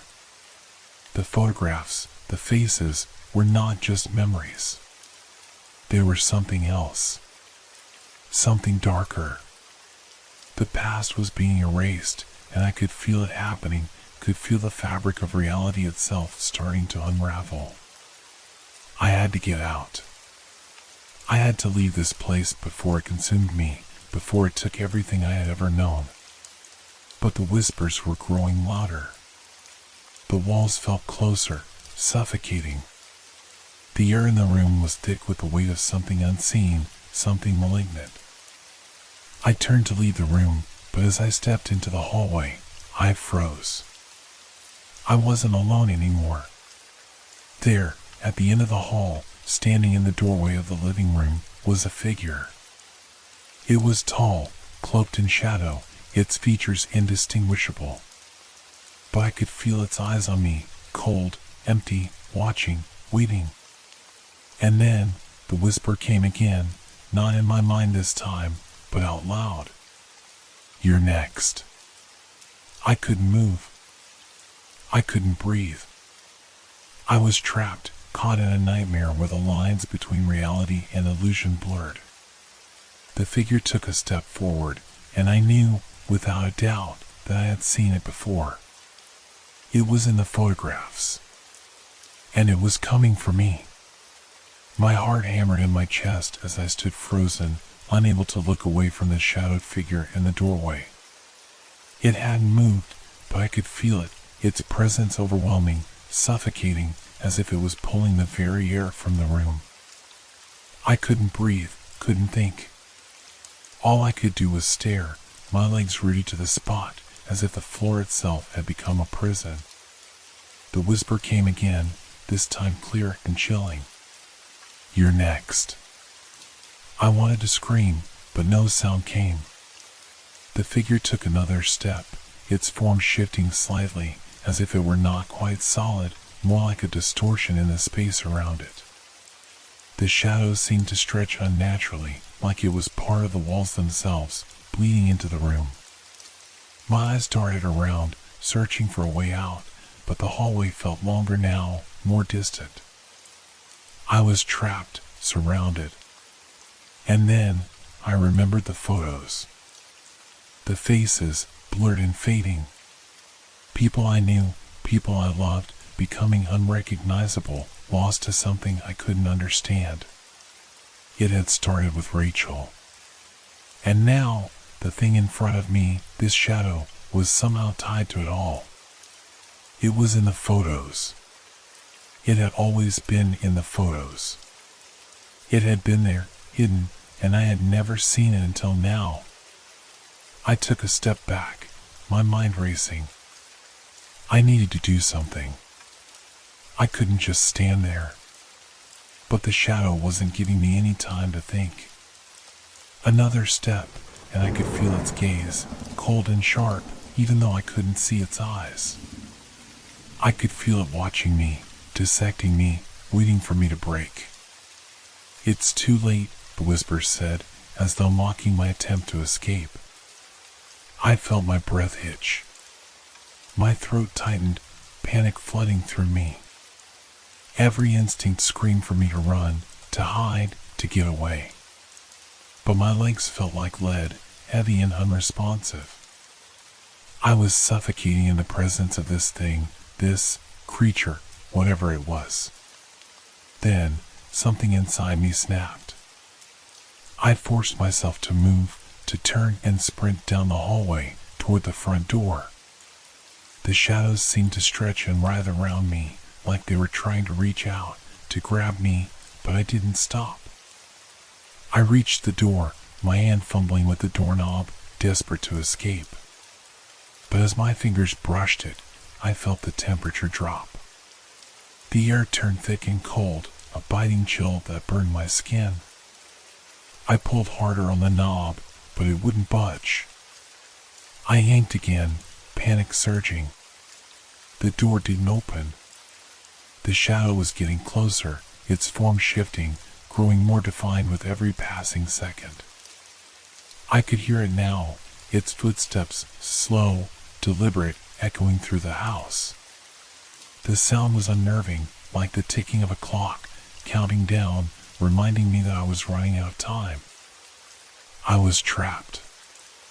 I turned back, frantically looking for another way out, but the hallway seemed to stretch even further now, the walls closing in on me. The shadow was moving toward me, its presence suffocating, drowning me in fear. I had to fight back. I had to do something. I scanned the hallway, my eyes falling on the table against the wall, my grandmother's old lamp. It was heavy, made of brass, a solid piece of furniture. I grabbed it, my hand shaking violently, and raised it above my head. The shadow was almost upon me now, and I could feel its cold, malevolent presence wrapping around me, sinking into my skin, freezing my very soul. I swung the lamp, aiming for the space where I felt the shadows form most strongly. And for a moment, everything stopped. There was a loud crash, and the lamp collided with something solid, something that made a deep, hollow sound, like it was striking a wall, but the wall was invisible. The shadow recoiled, and the temperature in the room spiked, the air heavy and suffocating. I could hear it now, more clearly than ever, a low, guttural sound, like a growl or a sigh, emanating from the shadow. It was angry. I didn't hesitate. I swung again, and this time, the shadow didn't recoil. It surged forward, and in that instant, I felt its presence press against me, an overwhelming force that seemed to crush the life out of me. But I wouldn't give up. I swung one last time, with everything I had, and as the lamp collided with the air around the shadow, it evaporated. For a second, there was nothing. The air cleared. The temperature returned to normal, and the oppressive weight in the room lifted. But I knew it wasn't over. The shadow had disappeared, yes. But something had changed. Something inside me felt different. I wasn't sure what it was, but I could feel it deep in my bones. I stumbled backward, my breath coming in shallow gasps. I looked around the room, nothing. The hallway was still, empty. But I knew it wasn't over. That thing, that presence, it was still there, lurking just beyond my sight, waiting for me to slip up, waiting for my fear to take hold. I ran to the front door again, and this time it opened. I stepped outside, gasping for air, feeling the cool night breeze against my skin. The stars were visible above, the world outside so still and calm, but I couldn't shake the feeling that it was all an illusion. The house behind me felt like a prison, like something was waiting to pull me back in. I didn't know what was happening, but I knew one thing for sure, I wasn't safe. Not yet. And the photos, they were still out there. Still changing. Still taking away the people I loved. I looked up at the house, a chill running through me. Something was wrong. Something was very, very wrong. And I didn't know how to stop it. The whispers were still with me, echoing in my mind. You're next. And I realized the shadow wasn't the only thing that had been watching me all along. I couldn't shake the feeling that the world was slowly turning against me, as if I were a character in some twisted version of reality, one where everything I knew was slowly dissolving, fading out of existence. The photos, the shadow, the whispers, they were all part of it. But what was the source of this madness? What was behind it all? I kept walking, away from the house. The chill of the night air couldn't fully rid me of the cold that had settled in my chest. I tried to tell myself it was over. The shadow had gone. I had escaped. But deep down, I knew that wasn't true. The feeling that something was still there, watching, waiting, it wouldn't leave. Not for a second. I pulled my phone from my pocket, hoping to find some connection, some thread of normalcy to hold on to. Maybe I could call someone, ask for help. But when I glanced at the screen, my heart sank. The photo of my family, the one I'd taken only a few weeks ago, was gone. It was replaced with something else, a picture of me standing alone in the hallway, looking terrified. The face was mine, but it wasn't mine, not really. The eyes were too wide, too hollow, and the expression, frozen in fear, seemed to mock me. I scrolled through the gallery, my hands trembling. Every photo was like that now, distorted, altered. Faces were blurred, as if they were fading from existence, like my memories were being erased. Rachel's face, once so clear and vivid in the photos, was gone.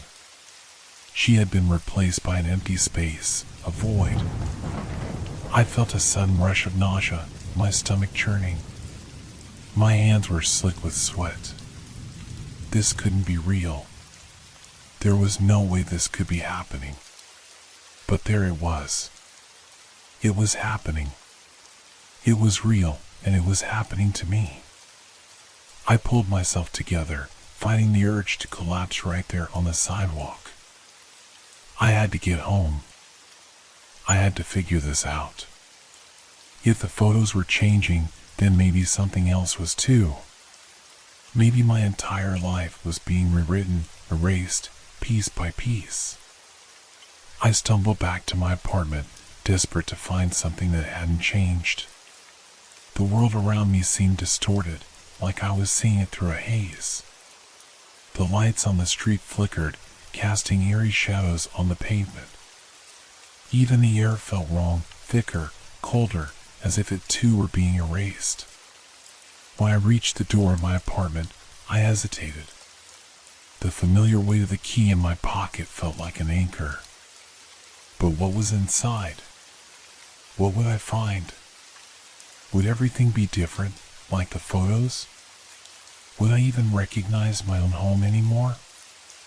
I pushed the door open, and the moment I stepped inside, I knew something was wrong. The air felt off, heavy with a presence I couldn't see but could feel. It was like I wasn't alone, though there was no one there. The lights in the hallway flickered and buzzed, casting strange, shifting shadows on the walls. I felt a chill crawl up my spine as I stepped forward. The floor creaked beneath my feet, the sound unusually loud in the otherwise silent apartment. I moved toward the living room, my breath shallow, my mind racing. The photo albums were still on the table, just where I'd left them. I reached for the one that had started this whole nightmare, the album with the family photos. My fingers hesitated for a moment before I opened it, dreading what I might find. I turned the first page, and my breath caught in my throat. The photo of Rachel and me, taken just a few months ago, was gone. In its place was another image. One I didn't recognize. It was a photo of the hallway. The very hallway I stood in now. But there was something wrong with it. Something was missing. The faces of the people I had been with, the memories I had held dear, were gone. Erased. And in their place was the figure of the shadow. It wasn't clear, not like it had been in the hallway. It was a blur, a distortion, like a static-filled television screen. But there it was, unmistakably the same presence that had haunted me. I flipped through the album faster now, my hands trembling. Page after page, the photos changed. Faces were gone, faded into nothingness. In their place, the shadow was growing, taking form in every photo. My pulse quickened. What was happening? Was this a nightmare? Was this all in my head? I couldn't process it. I couldn't make sense of it. And then I heard it. A soft sound at first. Almost imperceptible. A whisper, like the wind, only colder. It was coming from somewhere deep within the apartment, somewhere behind me. You can't escape. I spun around, heart pounding in my chest, but there was no one there. The apartment was empty. I was alone. But the whisper was still in my mind, echoing like a voice I could almost feel on my skin. I didn't want to look back, but I couldn't stop myself. The hallway, the darkened space where the shadow had once been, there it was again. A figure, standing just beyond the edge of the light. I could feel its presence, like it was breathing down my neck, waiting for me to make a mistake. The photos were changing again. The pages blurred in my hands, the images distorting faster now, as if the very reality of the pictures was slipping away. The more I looked, the more I felt it, the tug of something pulling in my mind, erasing my memories, rewriting my past. And then I realized the most horrifying truth of all. I wasn't just losing the people in the photos. I was losing myself. The world around me started to warp. The walls seemed to stretch, the shadows growing darker, deeper. I could feel the floor beneath me shift, as if the very foundations of my home were crumbling, breaking apart. I had to leave. I had to get out. But the door that had always been my escape, was now just as much a part of the nightmare as the shadow in the hallway. I ran, my mind a blur of panic and confusion, but no matter how fast I moved, I felt it, like something was pulling me back, erasing me, piece by piece. And then, in the silence, I heard it again. You're already gone. And I knew, with a sickening certainty, that I was no longer the same person who had walked into this apartment. I had become just another part of the story, a fading memory, lost in the shadows. And I couldn't stop it. I couldn't escape. I don't know how long I've been here. Time no longer has meaning, and the walls that once stood firm and solid around me, have become as fragile as glass. They pulse, they throb, like they're breathing with me. I can hear my own breath echoing in the silence, and yet there's no comfort in it. The silence is endless, cold, like a vacuum that has swallowed everything I once knew. I don't know what I am anymore. I don't know what happened to me or to the world around me. The photo album, the one I had once pored over with affection, is now nothing but a tattered collection of distorted images, faces that look like mine but aren't, people who should be there but aren't. The pages turn by themselves now, faster and faster, blurring into shapes and fragments that don't make sense. It's as if I'm being erased. Slowly, piece by piece, from the world, from my own memories. The photos, the images I had once held dear, are no longer my memories. They are someone else's. They are twisted, warped by a presence I can't fight, can't escape.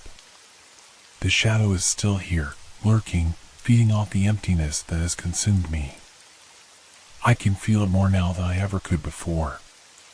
It presses down on me, suffocating me, until there is no escape, no breath, no thought left. I want to scream, to fight, but I'm too weak. My mind is unraveling, and with it, my sense of self. I try to call out, to reach out for something familiar, something solid, but everything slips through my fingers like sand. The door that once offered escape is now just another illusion. It's no longer a way out, it's part of the trap, part of the nightmare that has claimed me. I've stopped looking for Rachel. I don't know where she is. Maybe she's gone too, faded from existence like everything else. I remember her face, at least, I think I do, but even that is starting to blur, to lose its shape. The more I think about it, the more she slips away from me, like water through my fingers. I no longer care if I'm seen. I no longer care if anyone remembers me. I am becoming the shadow, becoming the nothingness that surrounds me. My reflection in the mirror no longer looks like me. It's just a vague outline, a shape with no clear edges. I can't even remember what I looked like anymore. I walk through the apartment now like a ghost, feeling the walls shift and tremble around me. The hallway, the one I knew so well, has become a maze. The doors are all the same, leading nowhere, each one identical to the last. I don't know if I've passed through them before or if they're all part of the same infinite loop, trapping me here. Everywhere I go, I hear whispers. Low, soft murmurs that echo through the silence, indistinct but constant. They're not words, not really, but they feel like they are. They feel like they know me, like they're speaking to me in a language I should understand. You're fading. You're already forgotten. There's nothing left. I don't know how long I've been here. Days? Hours? Weeks? The concept of time is lost to me now, just another fragment of a life I can't remember. The world outside, if it even exists, is far away. The only thing left is the apartment, the hallway, the shadows that surround me. And then, one day, or maybe it's still the same day, I stop. I stop moving. I stop thinking. I stop existing. There is no more fear. There is no more confusion.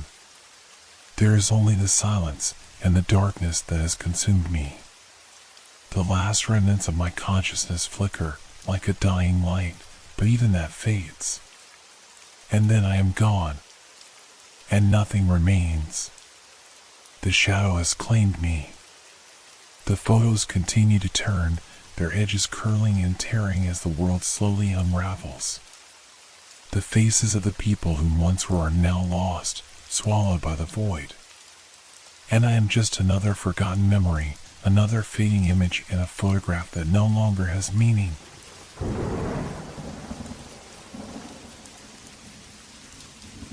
I've always believed in coincidences. Most of us do, don't we? Life seems to be a web of random events, little things that fall into place by accident. Or so we think. But what if it's all more than chance? What if something or someone is guiding us, leading us to places we've never asked to go? I never expected to find out. It all started with a simple business trip. Nothing extraordinary. A few days in a small town for a conference and a quiet evening at a hotel. But as soon as I walked through the lobby of the Pinewood Inn, something felt off. The air was heavy, thick with the hum of tired conversations and the faint smell of stale coffee. I barely registered the young woman behind the desk as I approached, but I noticed the odd, calculating look in her eyes as she handed me the key. "Room 121, she said. Her voice was sharp, almost as if she were trying to say more than what she let on. I didn't think much of it at the time, but later I would wonder about that look. The elevator ride was uneventful, though I couldn't shake the feeling that I was being watched. The number 121 echoed in my head, rolling around like a whisper, repeating itself over and over. As the doors opened to my floor, I felt a slight shiver run down my spine. It was nothing, a draft, perhaps, but it stayed with me as I made my way down the narrow corridor. I stopped in front of room 121. For a moment, I just stared at the door, something in the number holding me there, like it was calling me. I don't know why, but I felt a strange pull. It reminded me of a date I had long forgotten, one that was important to my family. My father's birthday, to be exact. The one that had always been a part of our traditions, but after his passing, we stopped acknowledging it. I shook the thought away, telling myself it was just a coincidence. But when I opened the door and stepped inside, something caught my eye. There, sitting on the floor just inside the door, was a small wooden box. It was old, worn, and it had my father's initials carved into the top. My heart skipped a beat.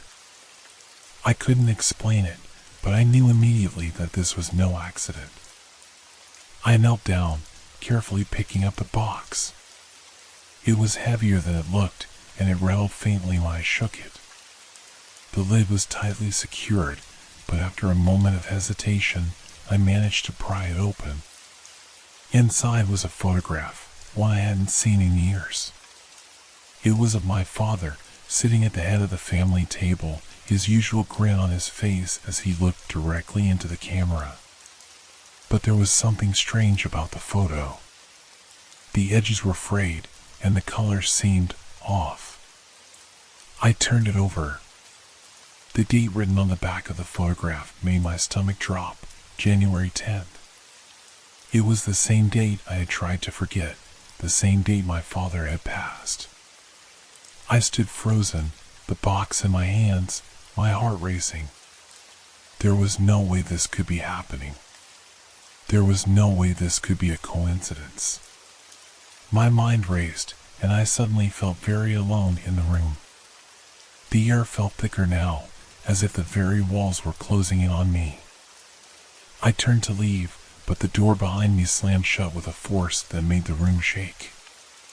My pulse quickened. The silence was deafening, and yet I couldn't escape the feeling that something or someone was standing just beyond the door. Watching. Waiting. I tried to push the door open, but it wouldn't budge. My hands were shaking now, and sweat dripped down my forehead. Something was wrong, so wrong. And then I heard it. A soft scratching sound, like nails against wood. It came from somewhere in the room. I froze, straining to listen. The scratching continued, growing louder, closer. It was as if something was trying to break through from the other side of the walls. It's nothing, I told myself. Just the building settling. Just the wind. But I couldn't shake the feeling that it wasn't. With trembling hands, I grabbed the box and held it tightly to my chest. The scratching grew louder. And then there was a knock at the door. I didn't want to answer it. I didn't want to see who or what was on the other side. But I couldn't help myself. I moved toward the door, my feet dragging, my body protesting. As I reached for the handle, the knock came again, louder this time, more insistent. I turned the handle. The door didn't open. It just shuddered under the pressure, as though something was trying to push its way through. I stepped back, my heart hammering in my chest. The box slipped from my grasp and clattered to the floor. The knocking stopped. The silence returned. But the scratching, the sound that had begun so quietly, was now so loud, so persistent, I could hardly think over it. It wasn't coming from the walls anymore. No. It was coming from inside the room. From the floor. I looked down. The floorboards were moving. Slowly, slowly, they were rising, just like fingers, as if something was trying to crawl up from beneath them. My legs gave out, and I fell to my knees. I didn't know what to do. I didn't know how to escape. The air grew colder, colder than I could bear, and I could see my breath in front of me, fogging up in the sudden chill. Then, a voice, a soft, raspy whisper, came from the shadows behind me. You should have remembered. And in that moment, I knew I was never meant to forget. I couldn't shake the feeling of being trapped, as though I had somehow walked into something much larger than myself. The darkness seemed to press in, the silence suffocating. I stood there in the center of the room, my heart thudding loudly in my chest, my body tense and alert. Every nerve screamed for me to run, to leave before whatever was happening could escalate further. But I couldn't move. The knock at the door had come again, louder this time, as though something, or someone, was demanding entrance. I backed away, my feet dragging against the floor, my mind racing for some kind of explanation. I kept telling myself that it had to be a mistake, that everything I was feeling was just my imagination running wild, but deep down, I knew I couldn't deny what I had heard, what I had felt. The scratching on the floorboards continued, rhythmic and persistent, like the slow, deliberate movement of something beneath the surface. My eyes darted around the room, searching for any sign of what was causing it. I was desperate for any clue that would explain what was happening, but all I saw were the same familiar, unsettling details of the hotel room. The bed, neatly made, the white sheets untouched, the pillows arranged in perfect symmetry. The old-fashioned lamp on the bedside table, flickering faintly despite being turned off. The dresser, its drawers slightly ajar, the worn surface gleaming under the dim light of the overhead bulb. Nothing in the room seemed out of place, and yet everything felt wrong. The photograph. My father's photograph. I had dropped it when the knocking started, and now it sat there on the floor, staring up at me with those haunting, blurred edges. My mind struggled to process it. What had happened to it? It hadn't been like that before, had it? The once clear image of my father had now become distorted, as though someone had taken a brush and smeared the details, leaving behind only a ghost of what it once was. The scratching was louder now, almost deafening, and I couldn't stand it any longer. My instincts screamed at me to leave the room, to escape whatever this was, but the door still wouldn't open. I threw myself at the handle once more, pulling with all my strength, but it was as if the door had become part of the wall itself, immovable and solid. I was about to scream in frustration when I heard it, a soft, almost imperceptible sound coming from behind me. A whisper, barely audible at first, but growing clearer with each passing second. You should have remembered. I froze. The voice was chilling, low and raspy, as though it had crawled up from the very bowels of the earth. It wasn't a voice I recognized, and yet it felt so familiar, like a forgotten memory trying to claw its way back to the surface. I turned slowly, my heart pounding in my ears. The room was empty. No one was there. But then I noticed it, the shadow in the corner, just by the window. It wasn't cast by the lamp or the furniture. It was darker, deeper, and it seemed to pulse, moving with an unnatural rhythm. It was as if the darkness itself had gathered into a shape, a figure standing still, watching me. I couldn't move. I wanted to run, but my legs wouldn't obey. I opened my mouth to scream, but no sound came out. The whisper came again, louder this time, more insistent. You should have remembered. And then, just as suddenly as it had started, the whispering stopped. The room fell silent, the scratching stopped, and the shadows seemed to recede, melting back into the corners. I was left standing there, trembling, my chest rising and falling with shallow breaths. The photograph on the floor still stared up at me, its edges now more blurred than ever. What was happening? Why was this happening? I stumbled backward, my eyes darting between the door, the photograph, and the shadow in the corner that seemed to be fading into nothingness. My mind was racing, trying to make sense of it all. But there was only one thing I was sure of, whatever this was, it wasn't a coincidence. The room felt colder now, the temperature dropping at an alarming rate. I wrapped my arms around myself, trying to stave off the chill, but it didn't help. It was as if the very air in the room was filled with a weight I couldn't bear. I needed to get out. I had to, but I couldn't leave. The door was still locked, and the room felt like a trap, as though the walls themselves were closing in around me. I turned to the bed, the only thing in the room that hadn't changed. It was still perfectly made, untouched. But for some reason, I felt drawn to it. I couldn't explain why, but I moved toward it, my footsteps heavy on the floor. I needed something to hold on to, something that felt familiar, something that could anchor me to reality. I reached out to touch the edge of the bed, but before my fingers made contact, I heard the sound again, the scraping. It was louder now, a sharp, jagged noise that grated against my eardrums.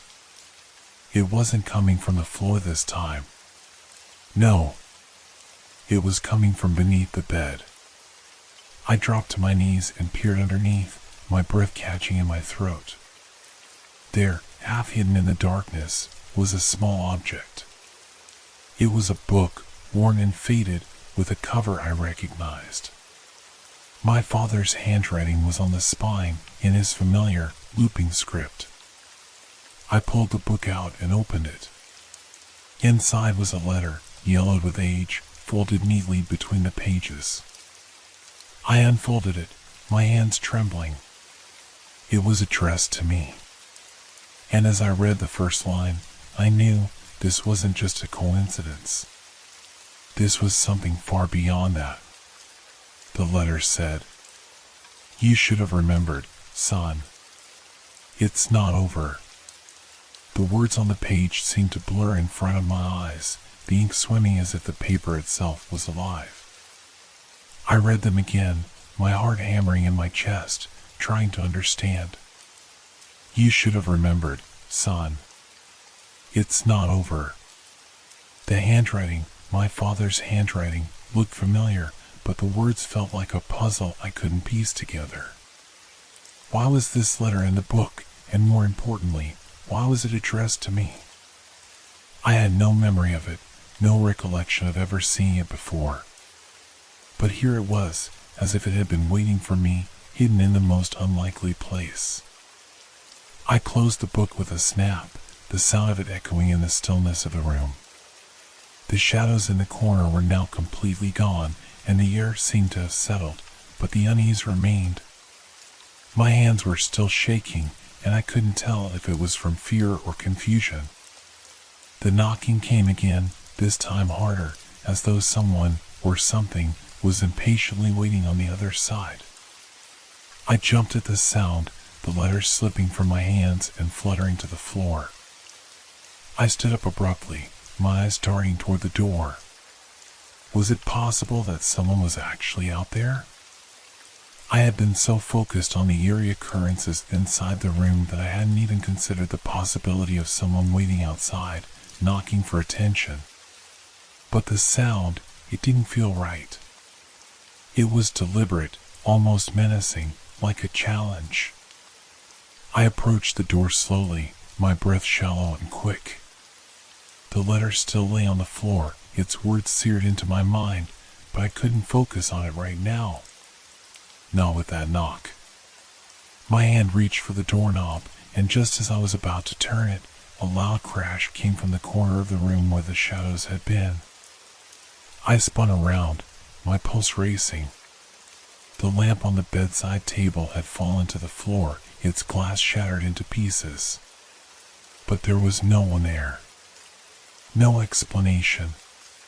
Just the deafening sound of the glass breaking and the cold stillness that followed. My throat tightened, and I fought the urge to scream. Something was horribly wrong, but I didn't know what.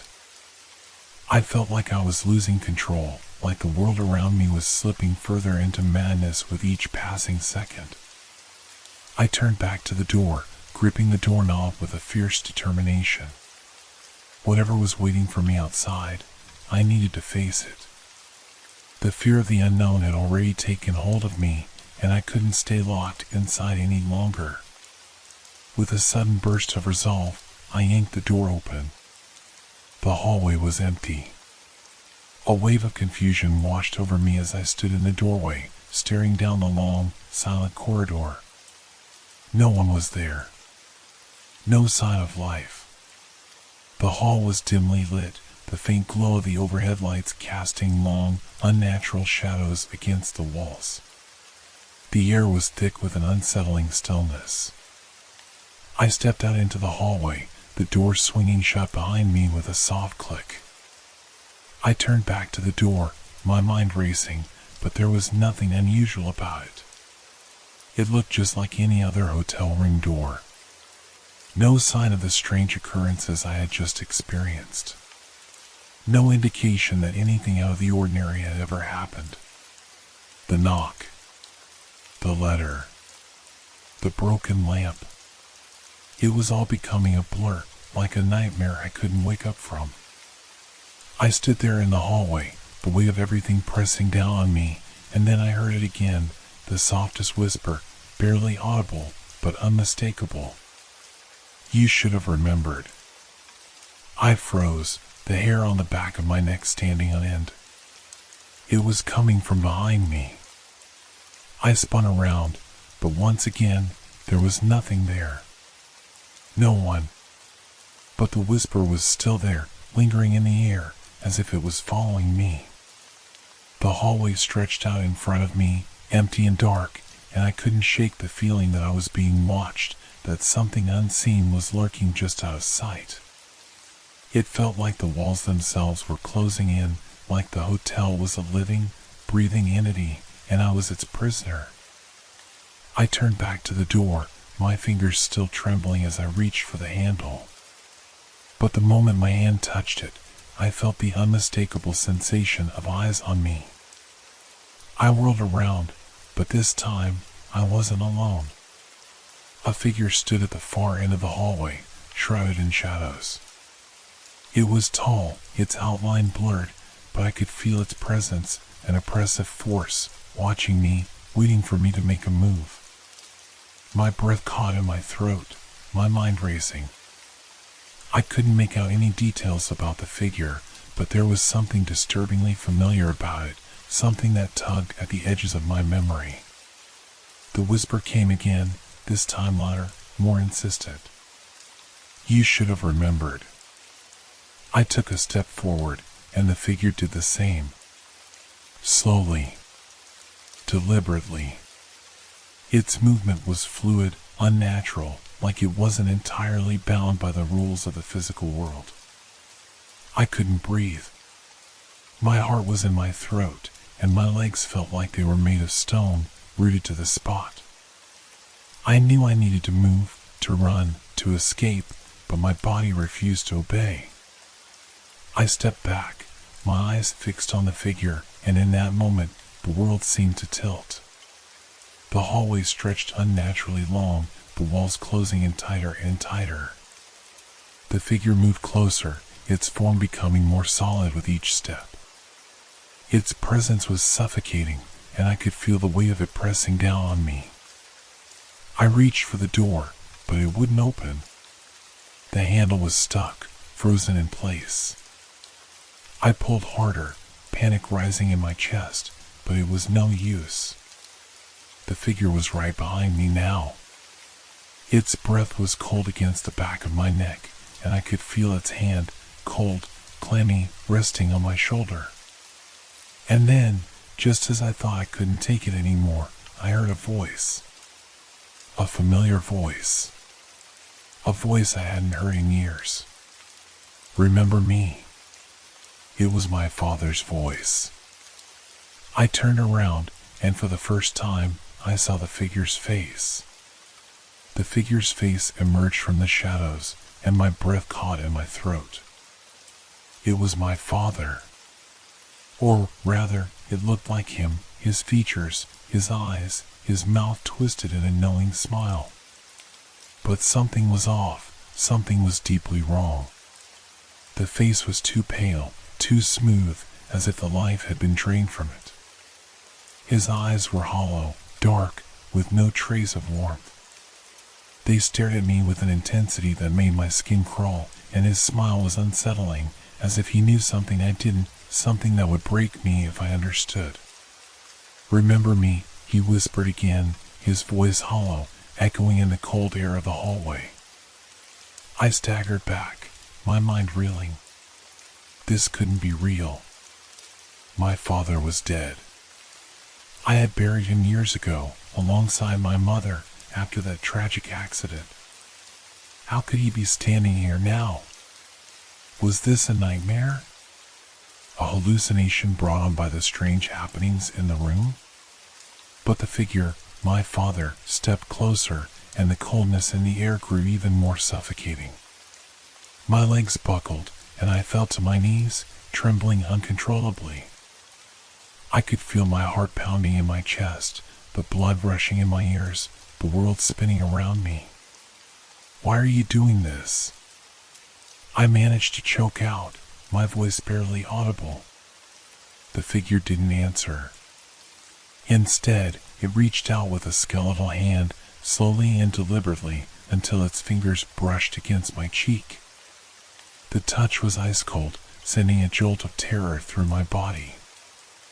I recoiled instinctively, but the figure's hand gripped my face, holding me in place. You should have remembered, it murmured, its voice softer now, but more menacing. I tried to pull away, to break free, but it felt like the walls of the hallway were closing in, trapping me. The shadows twisted and warped, their shapes becoming more distorted and threatening, as though they were alive, feeding off my fear. I could hear distant whispers, like a crowd of voices murmuring just out of reach, but none of them were clear. They were all speaking at once, filling the space with a maddening cacophony of sound. The figure leaned in closer, its face now inches from mine. Its breath was cold, foul, and I could smell decay on its lips. It opened its mouth as if to speak again, but the words didn't come out in the way I expected.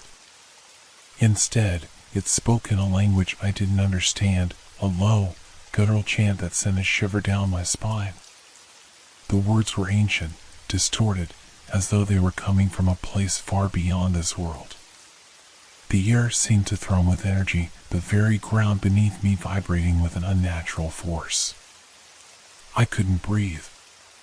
The walls felt like they were closing in, the shadows pressing in tighter, like the hallway was shrinking around me.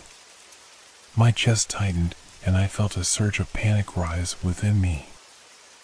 I couldn't let this thing, whatever it was, take me. I had to get away.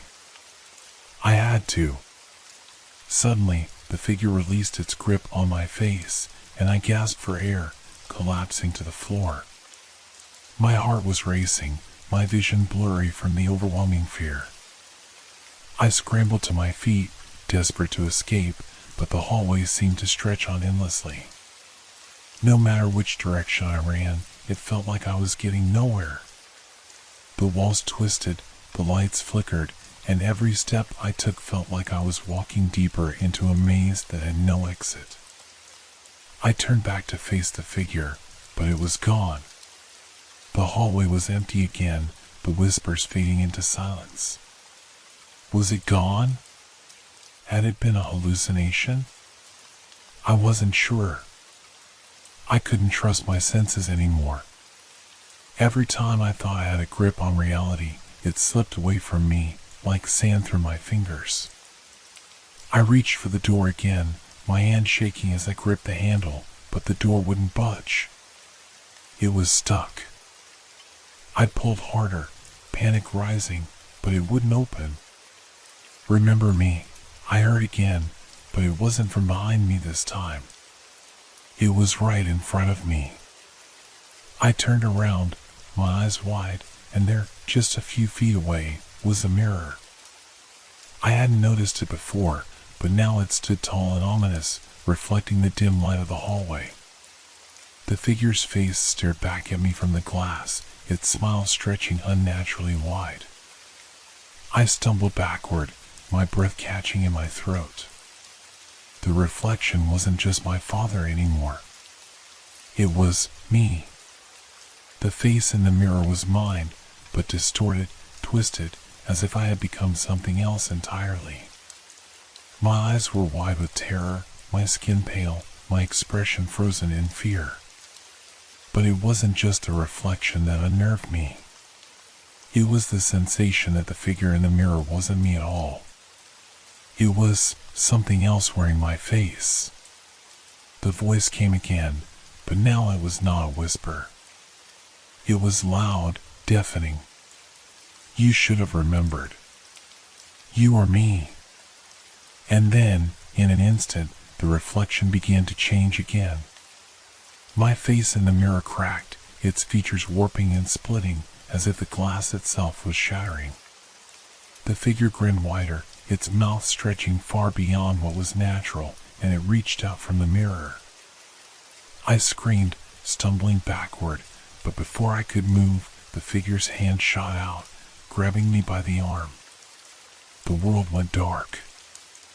I awoke on the floor of the hotel room, my body trembling, drenched in cold sweat. My chest rose and fell in shallow gasps as I tried to make sense of what had just happened. The mirror, the figure, it all felt so real.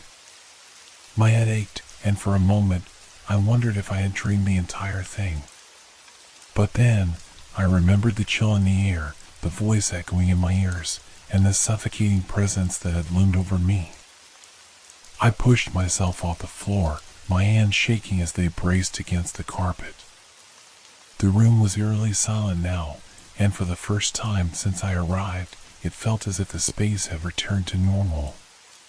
The mirror stood on the opposite wall, reflecting nothing but an empty, dimly lit room.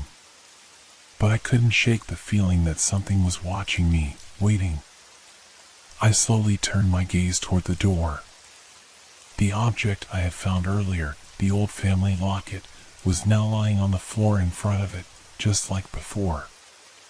It looked so innocent, so small. But now, in the silence of the room, it seemed like a symbol of something much darker. Something I had yet to fully understand. I reached for the locket, my fingers brushing against its cold surface. The metal was worn, aged by time, and when I opened it, the small photo inside caught my eye. My family, my parents, my younger sister, smiling in front of a house I hadn't seen in years. But the photo, the faces of my loved ones, looked faded. The edges were blurred, as if they were slipping away, vanishing into nothingness. I slammed the locket shut, heart racing. I couldn't explain it, but I knew deep down that this was a clue, a message I had yet to unravel. Suddenly, the temperature in the room dropped, the chill creeping back in. I looked around, but everything appeared the same. No figures, no reflections, no ghostly whispers. Just silence. But I couldn't shake the sense of being trapped. Trapped in this hotel, in this room. It was as if something had been left behind, something that refused to let go. I stood there, staring at the locket in my hand, and felt the weight of something pressing down on me. The walls seemed to close in again, and the sound of my breathing became deafening in the stillness. Then, I heard it. A faint noise, distant at first. It was like a whisper, soft and low, but growing louder. The words were indistinguishable, but the tone was clear, urgent. I froze, my heart hammering in my chest, and I turned toward the door, my eyes scanning the hallway beyond. Nothing. The hallway was empty. The whispering continued, louder now, and it seemed to be coming from the very walls around me. No, not from the walls. From inside me. Remember. Remember. The voice was unmistakable now. It was my father's voice. The one I had heard earlier, before the mirror cracked. The voice that had haunted me for years, but now it was almost pleading. My head spun. This couldn't be happening. I didn't want to believe it, but the pieces were starting to come together. The locket, the number, the date, the mirror. This wasn't just some strange coincidence. It was a message. A warning. I stumbled back toward the door, my hands frantic as I grabbed the handle and turned. The door opened effortlessly, and I stepped into the hallway, my heart racing. The hotel felt different now, darker, more oppressive. The walls seemed to close in as I moved down the corridor, my footsteps echoing in the silence. I could hear the whispers now, clearer, coming from all directions. It was like the hotel was alive, breathing with me, its voice rising and falling, urging me forward. I walked faster, my footsteps growing louder, quicker, but the hallway stretched on endlessly, the walls narrowing with every step. The air felt thick, like I was wading through it, and the temperature plummeted even further.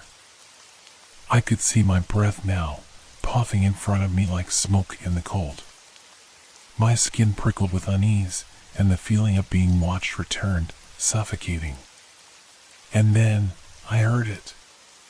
The sound of footsteps. Faint at first, but growing louder with every passing second. I spun around, my breath catching in my throat. A shadow moved down the hallway toward me, slow and deliberate.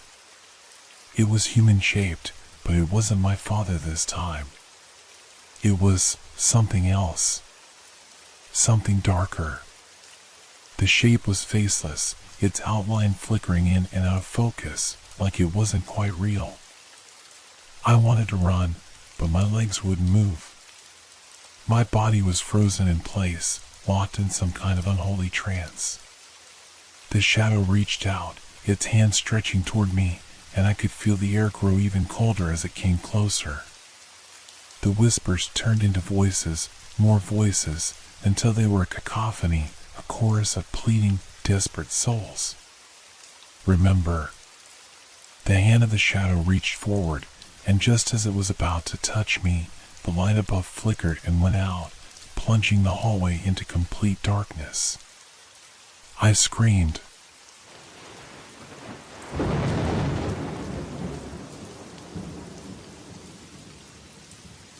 Have you ever received a call from someone you haven't heard from in years? Someone whose voice used to feel familiar but now sounds distant and strange? I didn't expect it. The call. I hadn't heard from Mike in over a decade.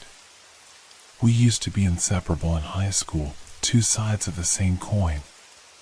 But after graduation, life took us in different directions. I moved to the city, and Mike stayed behind in our small town. Over the years, we lost touch. Every now and then, I'd think about him, wonder what he was doing, but life had a way of moving forward without the past tagging along. So, when my phone rang that evening, and I saw his name on the screen, my heart skipped a beat. It was as if time had folded in on itself, and for a moment, I was back in the old days. I pressed the answer button, and the familiar sound of Mike's voice filled my ear. Hey, it's Mike. I know it's been a long time. I couldn't help but smile. His voice had the same warmth, the same carefree tone that I remembered, and for a second, it felt like no time had passed at all. Mike? Wow, it's been forever. How've you been? I'm good. I was just thinking about some of the old times, you know? He chuckled softly. Remember that place we used to hang out at? The old creek by the woods? I froze. The creek. It had been so long, but I remembered it clearly. It was our spot, hidden away, a secret place where we'd go when we needed to escape everything. But that creek didn't exist anymore.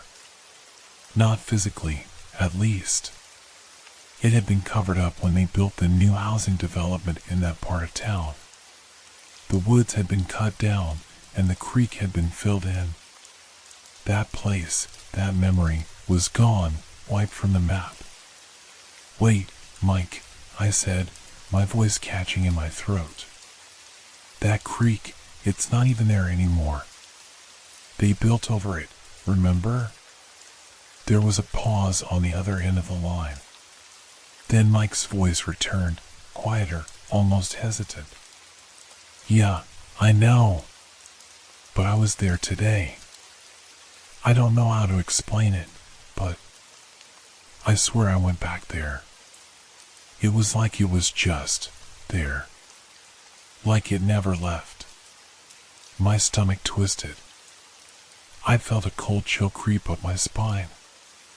I'd never been one to believe in supernatural things, but there was something about the way Mike said it, the way he hesitated. I couldn't shake the feeling that something was off. Mike, what are you talking about? Are you okay? I don't know, he replied. I had to see it for myself. And when I got there, it was just like we remembered. The trees, the water, everything. But it wasn't right. It felt wrong. Wrong? What do you mean? My voice trembled, and I couldn't tell if it was from concern or fear.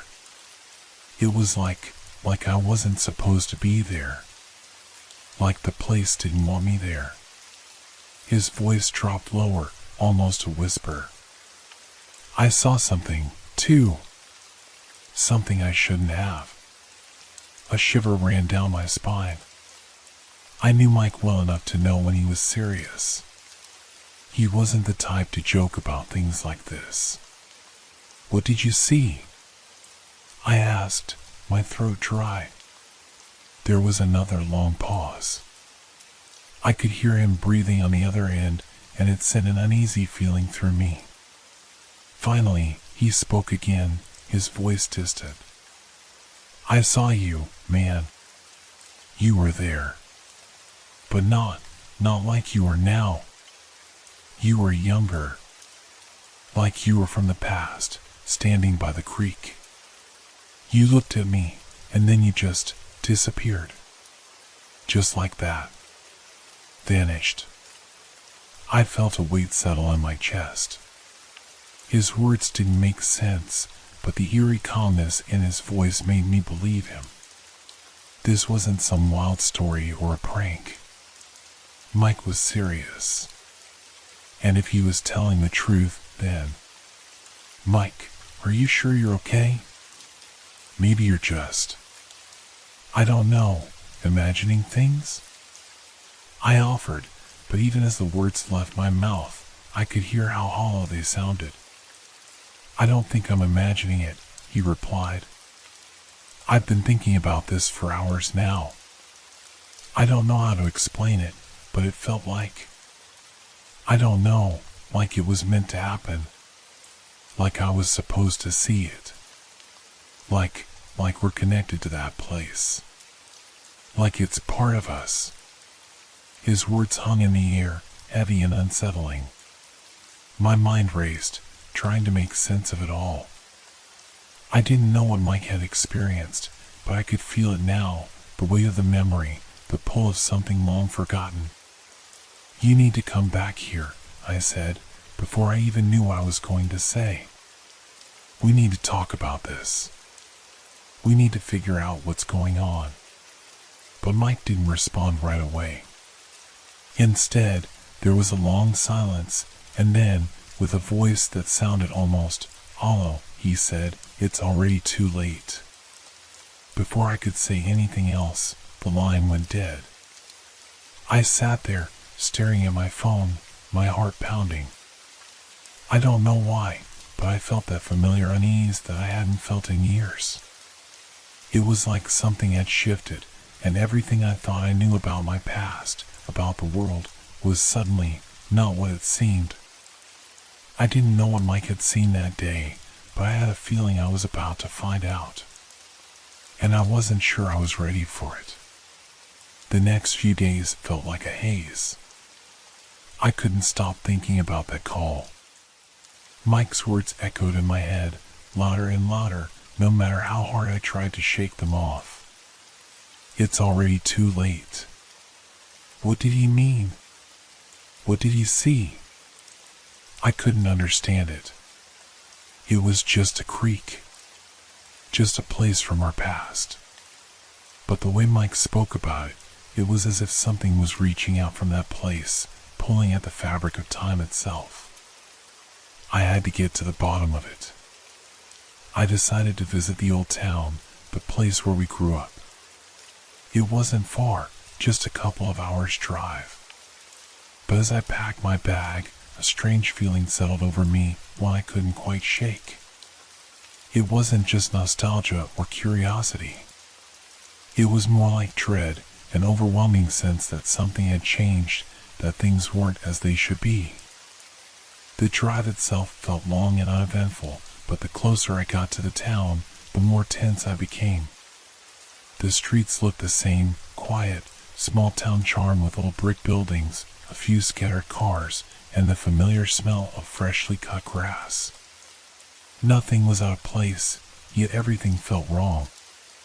The air seemed thicker, like it was holding its breath, waiting for something to happen. I made my way to the area where the creek used to be. It was harder to find now. The development had transformed the landscape. New homes lined the streets, and the trees that once shaded the creek had been replaced with neatly manicured lawns and flower beds. The place had been stripped of its memories, but I couldn't shake the feeling that something was still there, hidden beneath the surface. I parked my car at the edge of the development, where the creek used to be. I stepped out and walked toward the spot where we used to hang out with Mike. The area was now completely different, but as my feet touched the ground, I could still feel the pull of that place. It was as if the land itself was calling me, beckoning me to remember. I reached the spot near a small wooded area, just past the row of new homes. The trees here were sparse, their branches reaching out like skeletal hands. The wind rustled the leaves, and for a moment, I felt like I was back there, standing with Mike, laughing and talking about nothing. But that feeling quickly dissipated, replaced by a deep sense of unease. Something wasn't right. Suddenly, I heard a noise, a rustle in the bushes behind me.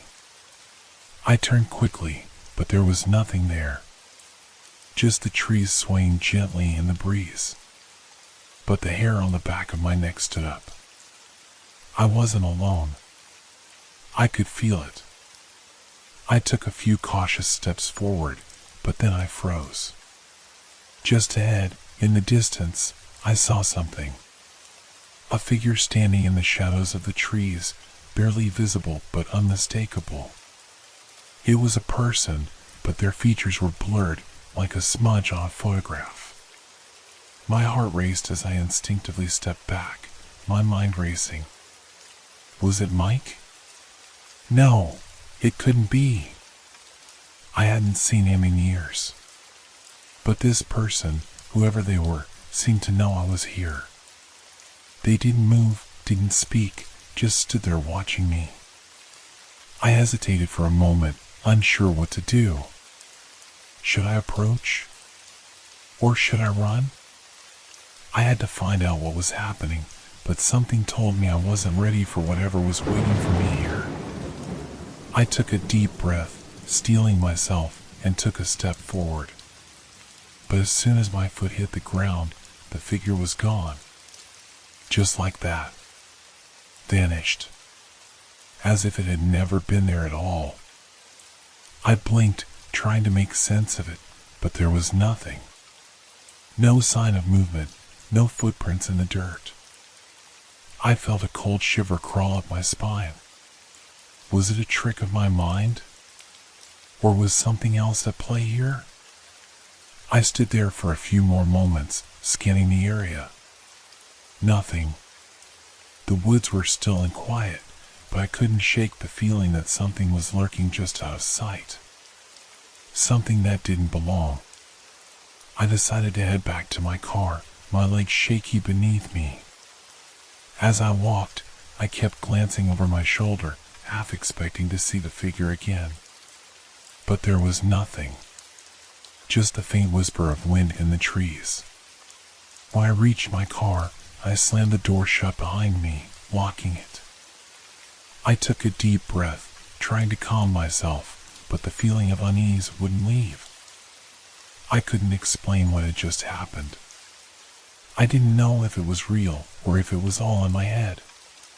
But one thing was clear, Mike had been right about one thing.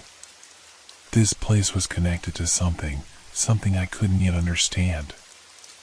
I pulled out of the parking lot, but as I drove away, I couldn't help but glance at the rearview mirror. And for just a split second, I thought I saw something moving in the trees. Something watching me. I shook my head, trying to clear the image. But deep down, I knew I hadn't imagined it. And that made my heart pound even harder. I had to find Mike. I had to figure out what was going on before it was too late. I spent the next few days pacing around my apartment, waiting for the phone to ring again. I couldn't shake the memory of that figure in the trees, the blurred, almost ethereal form that had vanished the moment I tried to approach. It haunted me. It didn't feel like a trick of the mind. No, this was something different. Something I couldn't explain. I tried calling Mike several times, but every time the call went straight to voicemail. It was odd. Mike never ignored my calls.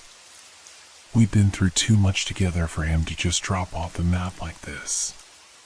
But then again, nothing about this situation seemed normal.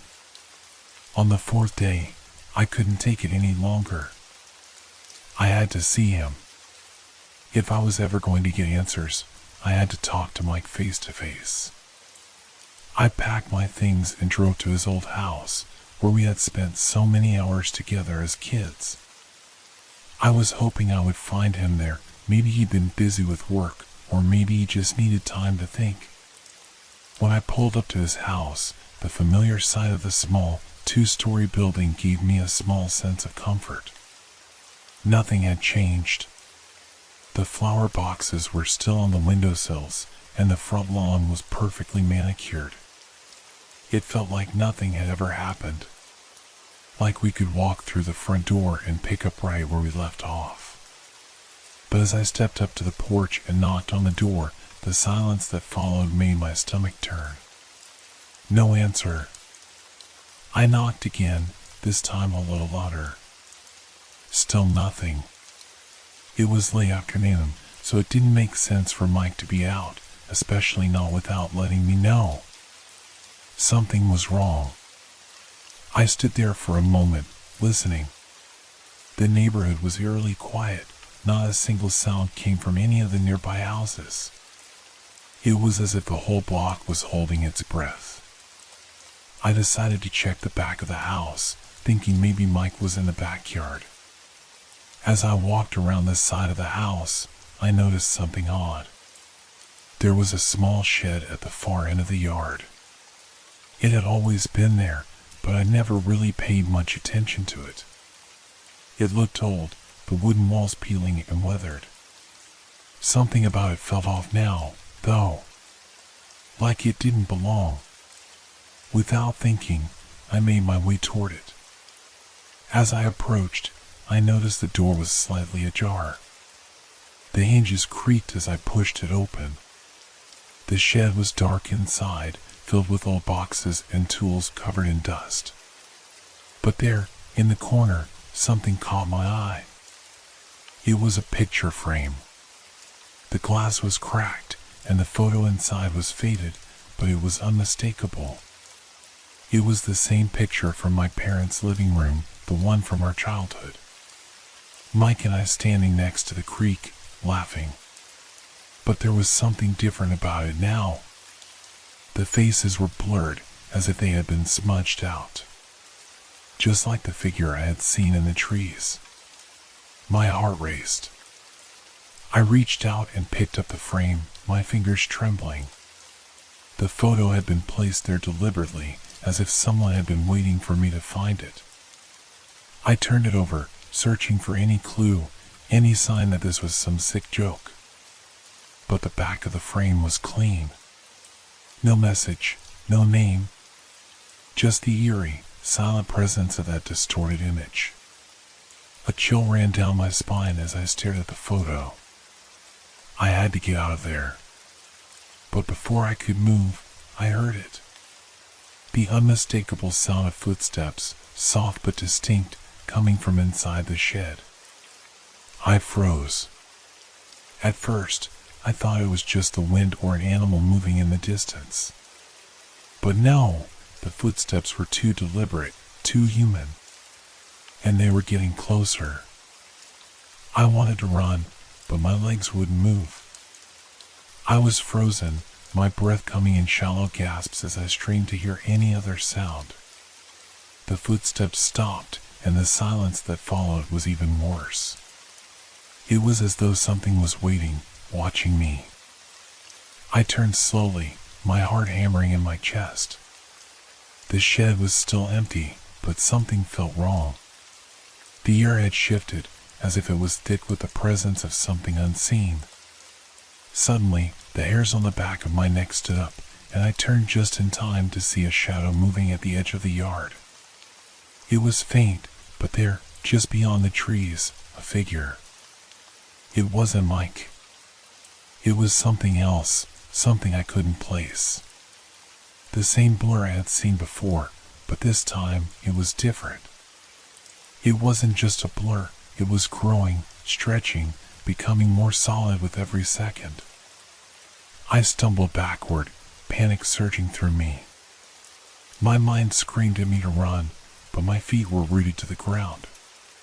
The figure moved closer, its shape becoming clearer. It wasn't a person anymore. It was something unnatural. Without thinking, I turned and sprinted out of the shed, back toward the house. I didn't dare look behind me. I just kept running, not stopping until I reached my car. I slammed the door shut, my hands shaking as I started the engine. I glanced in the rearview mirror, half expecting to see the figure following me. But there was nothing. Only the empty street behind me. I drove off without a second thought, my mind racing. I didn't know what was happening, but I knew one thing for sure, the past wasn't done with me. And whatever Mike had gotten involved in, I was now a part of it. I needed answers, but I wasn't sure if I was ready to find them. I didn't sleep that night. I couldn't. My mind was a whirlwind of thoughts and questions. The figure in the shed, the blurry photo, and the footsteps that I swore I heard, it all felt too real to be a coincidence. The more I thought about it, the more I felt like I was unraveling something far bigger than myself, something dark and ominous. I spent hours scrolling through my phone, checking messages, emails, anything that could shed light on what was going on. But there was nothing. No new texts from Mike, no voicemails. It was as though he had vanished. My mind wandered back to our last conversation, trying to piece together what he had said. That's when I remembered Mike had mentioned a place. A place from our childhood, a place that existed only in our memories, but one that seemed to hold more significance now than I had ever realized. He had been so specific, describing it in detail. The small creek we used to play by, the large oak tree, the old, rusted swing set. I hadn't thought much of it at the time, but now, in the quiet of my apartment, I felt a growing unease. That night, I couldn't stay where I was. I had to go back. Back to the place we used to go. Maybe it would help me understand what was happening, what Mike had been trying to tell me. I packed a bag, grabbed my keys, and drove through the darkened streets, heading to the old neighborhood. The roads were empty, just the hum of my car's engine and the occasional flicker of streetlights overhead. It felt like the whole town was asleep, unaware of the strange pull I was feeling to return to that place. As I drove, the memories of my childhood flooded back. Mike and I used to walk these streets, ride our bikes through the park, climb the fences that lined the old creek. We had spent so much time there, but as I got older, the visits had stopped. Life had taken us in different directions, and those memories became nothing more than that, memories. Now, they felt like a distant echo, pulling me towards something I couldn't quite understand. I finally arrived at the park. It was eerily quiet, just the sound of wind rustling through the trees. The swings, now broken and abandoned, creaked in the breeze. The creek, which used to be full of life, was now still, the water barely moving. The entire place looked abandoned, left to decay over the years. But there was something else.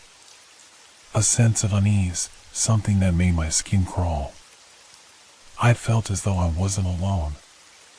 As if someone, or something, was watching me. I walked toward the creek, my footsteps crunching on the dry leaves scattered along the ground. My eyes scanned the area, searching for any sign of Mike, but I found nothing. The place was just as I remembered it, only darker, colder somehow. I reached the spot where we used to sit by the creek, where we would talk for hours about everything and nothing. I sat down, my mind racing, trying to make sense of it all. Then, I heard it. A soft rustling sound, like leaves shifting in the wind. At first, I thought it was nothing, just another trick of the wind. But the sound persisted. And then, it changed. It became more deliberate, like footsteps moving through the dry grass. My heart skipped a beat. I wasn't alone. I stood up, my eyes scanning the darkened park, trying to pinpoint the source of the sound. But there was nothing. No figure, no movement. Just shadows and silence. I felt the hairs on the back of my neck rise, and a cold chill washed over me. Something wasn't right. I had to leave. I turned to head back toward my car, but as I took a step, I froze. There, by the old oak tree, was something. A figure. But not just any figure. It was Mike. But it wasn't. Not entirely. His body was there, standing motionless, but his face was blurred, distorted, like it had been smudged out of existence. Just like the photo I had found in the shed. I called out his name, my voice shaky. Mike. But he didn't respond. He just stood there, facing me, his body frozen in place. I took a step toward him, but something made me stop. A feeling deep in my gut told me to stay back, that this wasn't Mike. The air around me grew heavier, thick with a suffocating pressure. The figure started to move, but not like a person would. It was as if it were gliding, its movements jerky and unnatural. My heart pounded in my chest as I took a step back, then another. And that's when I saw it. A shadow, just behind Mike, moving closer. It wasn't the same as the figure in the trees. No, this was something darker. Something that didn't belong in this world. I turned and ran, not caring where I was going, just needing to get away from whatever I had just seen. My breath came in ragged gasps as I sprinted toward my car, not daring to look back. I reached my car and slammed the door shut, my hands shaking as I fumbled with the keys. The engine roared to life, and I sped off, not once looking back. The darkness of the night seemed to close in on me, but I didn't care. I had to get out of there. I had to leave. I didn't know what I had just witnessed, but I knew it was connected to Mike. To the phone call. To the place from our past. And to whatever it was that was now haunting us both. The drive back felt endless. The streets blurred as I sped through the night, the headlights of my car casting long shadows against the empty road. My hands were still trembling on the steering wheel, and every bump in the road felt like a warning, like I wasn't supposed to be there. I kept replaying what I had seen by the creek, the figure that looked like Mike, yet wasn't. The shadow moving behind it. The heaviness in the air that had suffocated me the moment I stepped into that park. I couldn't go back there. Not yet. And I certainly couldn't stay in the same place where the phone call from Mike had shattered everything I thought I knew. So, I drove aimlessly, my mind racing, until I ended up on the outskirts of town at a motel I used to stay at with my parents when I was younger. It was small, rundown, and secluded, a place where time seemed to stand still. Perfect. I needed somewhere quiet, somewhere away from the questions, the images, and the haunting memory of that figure. The clerk at the front desk barely looked up as I checked in. He handed me a key without a word, and I made my way to the room. The place was eerily quiet, just the sound of my footsteps echoing in the empty hallway.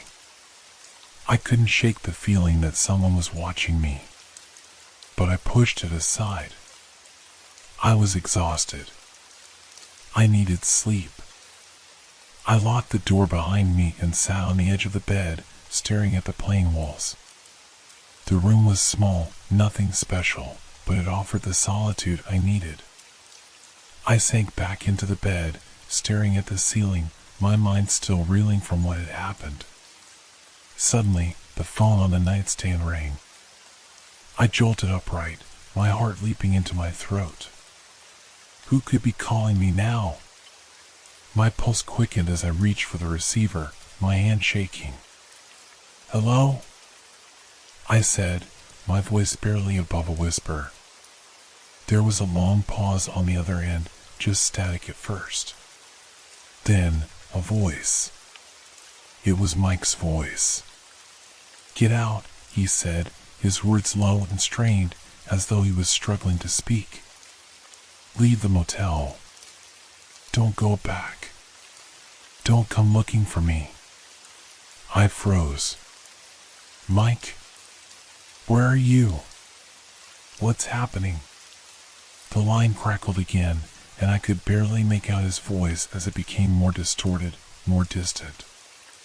"It's not me anymore. You shouldn't have come back. It's too late." The call cut off abruptly, leaving only the sound of a dial tone. I slammed the receiver back into its cradle, my breath coming in short gasps. I didn't know what to make of that conversation. Mike's voice had sounded strange, almost hollow. And what did he mean by "it's too late"? I ran my hands through my hair, trying to calm my racing thoughts. My mind couldn't process it all. The figure by the creek, Mike's warning, the phone call. None of it made sense, but one thing was clear: I couldn't stay here. Whatever had happened to Mike, whatever had followed him, was now connected to me. And it wasn't done with us. I grabbed my things and rushed out of the room, not even bothering to check out. I was done with this place. As I stepped into the parking lot, I noticed something out of the corner of my eye. There, by the side of the building, a figure stood motionless in the shadows. I couldn't see its face, but I knew, without a doubt, it wasn't Mike. The shape was too still, too unnatural.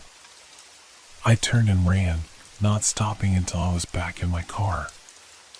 I couldn't escape this. It was everywhere now, creeping up on me, following me in the darkness. As I drove away from the motel, my hands gripping the wheel tighter than ever, I glanced in the rearview mirror.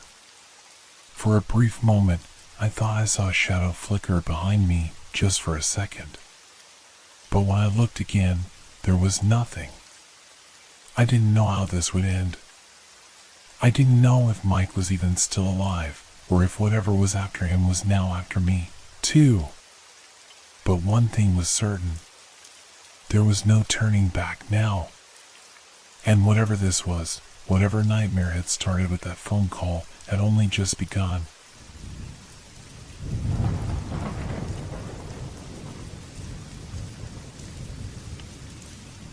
Have you ever been in a situation where something inexplicable happens, something so small yet so unsettling that it gnaws at your mind, making you question everything around you? Something that feels like the universe is watching your every move, waiting for you to notice? It happened to me last Tuesday. I still can't shake the feeling that it wasn't just a coincidence. Or maybe it was. But I'll start from the beginning. You'll see why I can't decide what to believe anymore. I was having dinner alone at my favorite restaurant, a quiet, dimly lit place nestled on the corner of a bustling street. I go there often, the food is good, the ambience is calm, and the staff is friendly. The sort of place where you can come in, sit down, and feel like you've found a little pocket of peace in an otherwise chaotic world. I hadn't planned to eat there that night. In fact, I had just come from a long meeting, and my mind was still on work, still sifting through the endless to-do lists. But something about that place drew me in. Maybe it was the familiarity of it, the comfort of knowing exactly what I would order before even sitting down. I walked in, and the hostess greeted me with a warm smile, guiding me to a table by the window. The faint hum of conversations, clinking cutlery, and the sizzle of food in the kitchen filled the air. As I sat down, I let out a deep breath, feeling the weight of the day slowly lifting off my shoulders. The waiter came over, a young man with a knee apron and an attentive smile. He asked for my order, and without much thought, I told him what I always had, the grilled salmon with a side of mashed potatoes, my absolute favorite dish. I had ordered this meal countless times before, but each time it felt like the first, fresh and satisfying. I was looking forward to it. "Coming right up," the waiter said, and left. I leaned back in my chair, watching the cars pass by outside. The restaurant was nearly full, but the atmosphere was calm. As I waited, I caught myself thinking about the last time I had been here, just a week ago, with my friend Jake. We had laughed about the silly things we always laughed about. It felt like the world was just easier back then, before everything had gotten so complicated. The food arrived not long after. The salmon was perfectly cooked, the mashed potatoes creamy and warm. It was exactly how I remembered it, flavorful, satisfying. I ate slowly, savoring each bite. I needed this, I thought, this little slice of normalcy. I finished my meal and placed my fork down, feeling content. I hadn't thought about the bill at all, but after a while, the waiter came by again, this time with the check. He placed it down on the table with a smile, but there was something odd about it. The bill wasn't mine. I stared at the piece of paper, trying to make sense of it. It had my name written on it, but the items listed were not what I had ordered. There, at the top of the bill, was a description of my usual order, grilled salmon with mashed potatoes. But underneath that, there were 2 additional items I had never asked for, things I hadn't even noticed on the menu. A Caesar salad with extra dressing, and a glass of Chardonnay.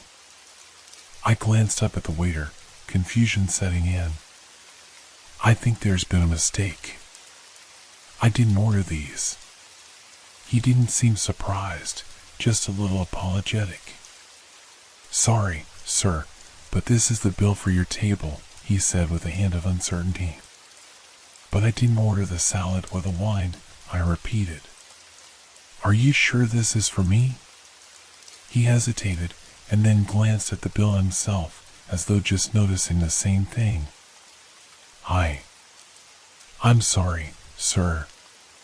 Let me check with the kitchen." He walked away, and I sat there staring at the bill, my mind racing. How could this happen? How could they bring me a bill for food I hadn't even ordered? The items were so strange, so out of place. But it wasn't just that. The bill, every single detail, was exactly like the bill I'd received the last time I'd eaten here. The same salmon, the same mashed potatoes, and now these additional items, things I had never chosen. The same things. The same exact total. I suddenly felt a shiver run down my spine. This wasn't just a mistake. Something else was happening here, something I couldn't explain. And I wasn't sure I wanted to find out. The waiter returned, his face pale. "I'm really sorry about the confusion," he said. "But this is the correct bill. It matches our system exactly." I stared at him, feeling a tightness in my chest. "I didn't order these," I repeated slowly. "Why is this happening?" The waiter hesitated, glancing at the bill again, his expression shifting, before he spoke in a barely audible voice. I don't know. But it's happened before. Not often. Just sometimes. Some people, they say the orders just appear." I couldn't tell if he was being serious. But I didn't need to ask. I paid, tipped, and left. The air outside was cold, the bustling street a blur of motion as I walked away from the restaurant. My mind was a whirlwind, trying to grasp what had just happened. How was this possible? How could the bill be right, even though I hadn't made the order? I couldn't shake the feeling that I was being watched. And, more than anything, I couldn't escape the growing unease in the pit of my stomach. This wasn't just a weird mix-up. Something far stranger was at play. And I was only beginning to realize it. I tried to forget about the incident, to push it out of my mind. It wasn't easy, though. The oddity of it kept creeping back in, like a shadow at the edge of my thoughts. Every time I closed my eyes, I saw the bill, those extra items that I hadn't ordered. The salad. The wine. The feeling of being watched, of being part of something I didn't understand. The next few days were a blur. Work, errands, the usual routines. But every time I passed by that restaurant on my way home, my heart would race. I couldn't help it. The strange feeling lingered, and I felt an odd pull towards the place. What had really happened that night? The next week, I found myself walking down that same street again. It was as though some invisible force was guiding me back there. I wasn't hungry, not at all. But something told me that I needed to go back, to face whatever it was that had unsettled me so deeply.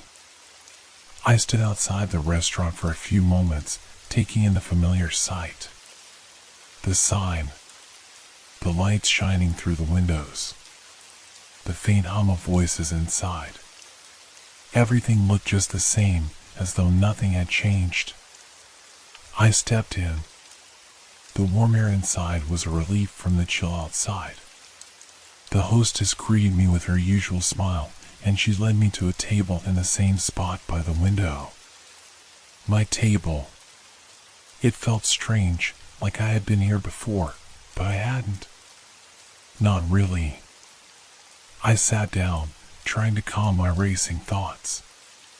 The waiter approached, a different one this time, but he was polite and professional.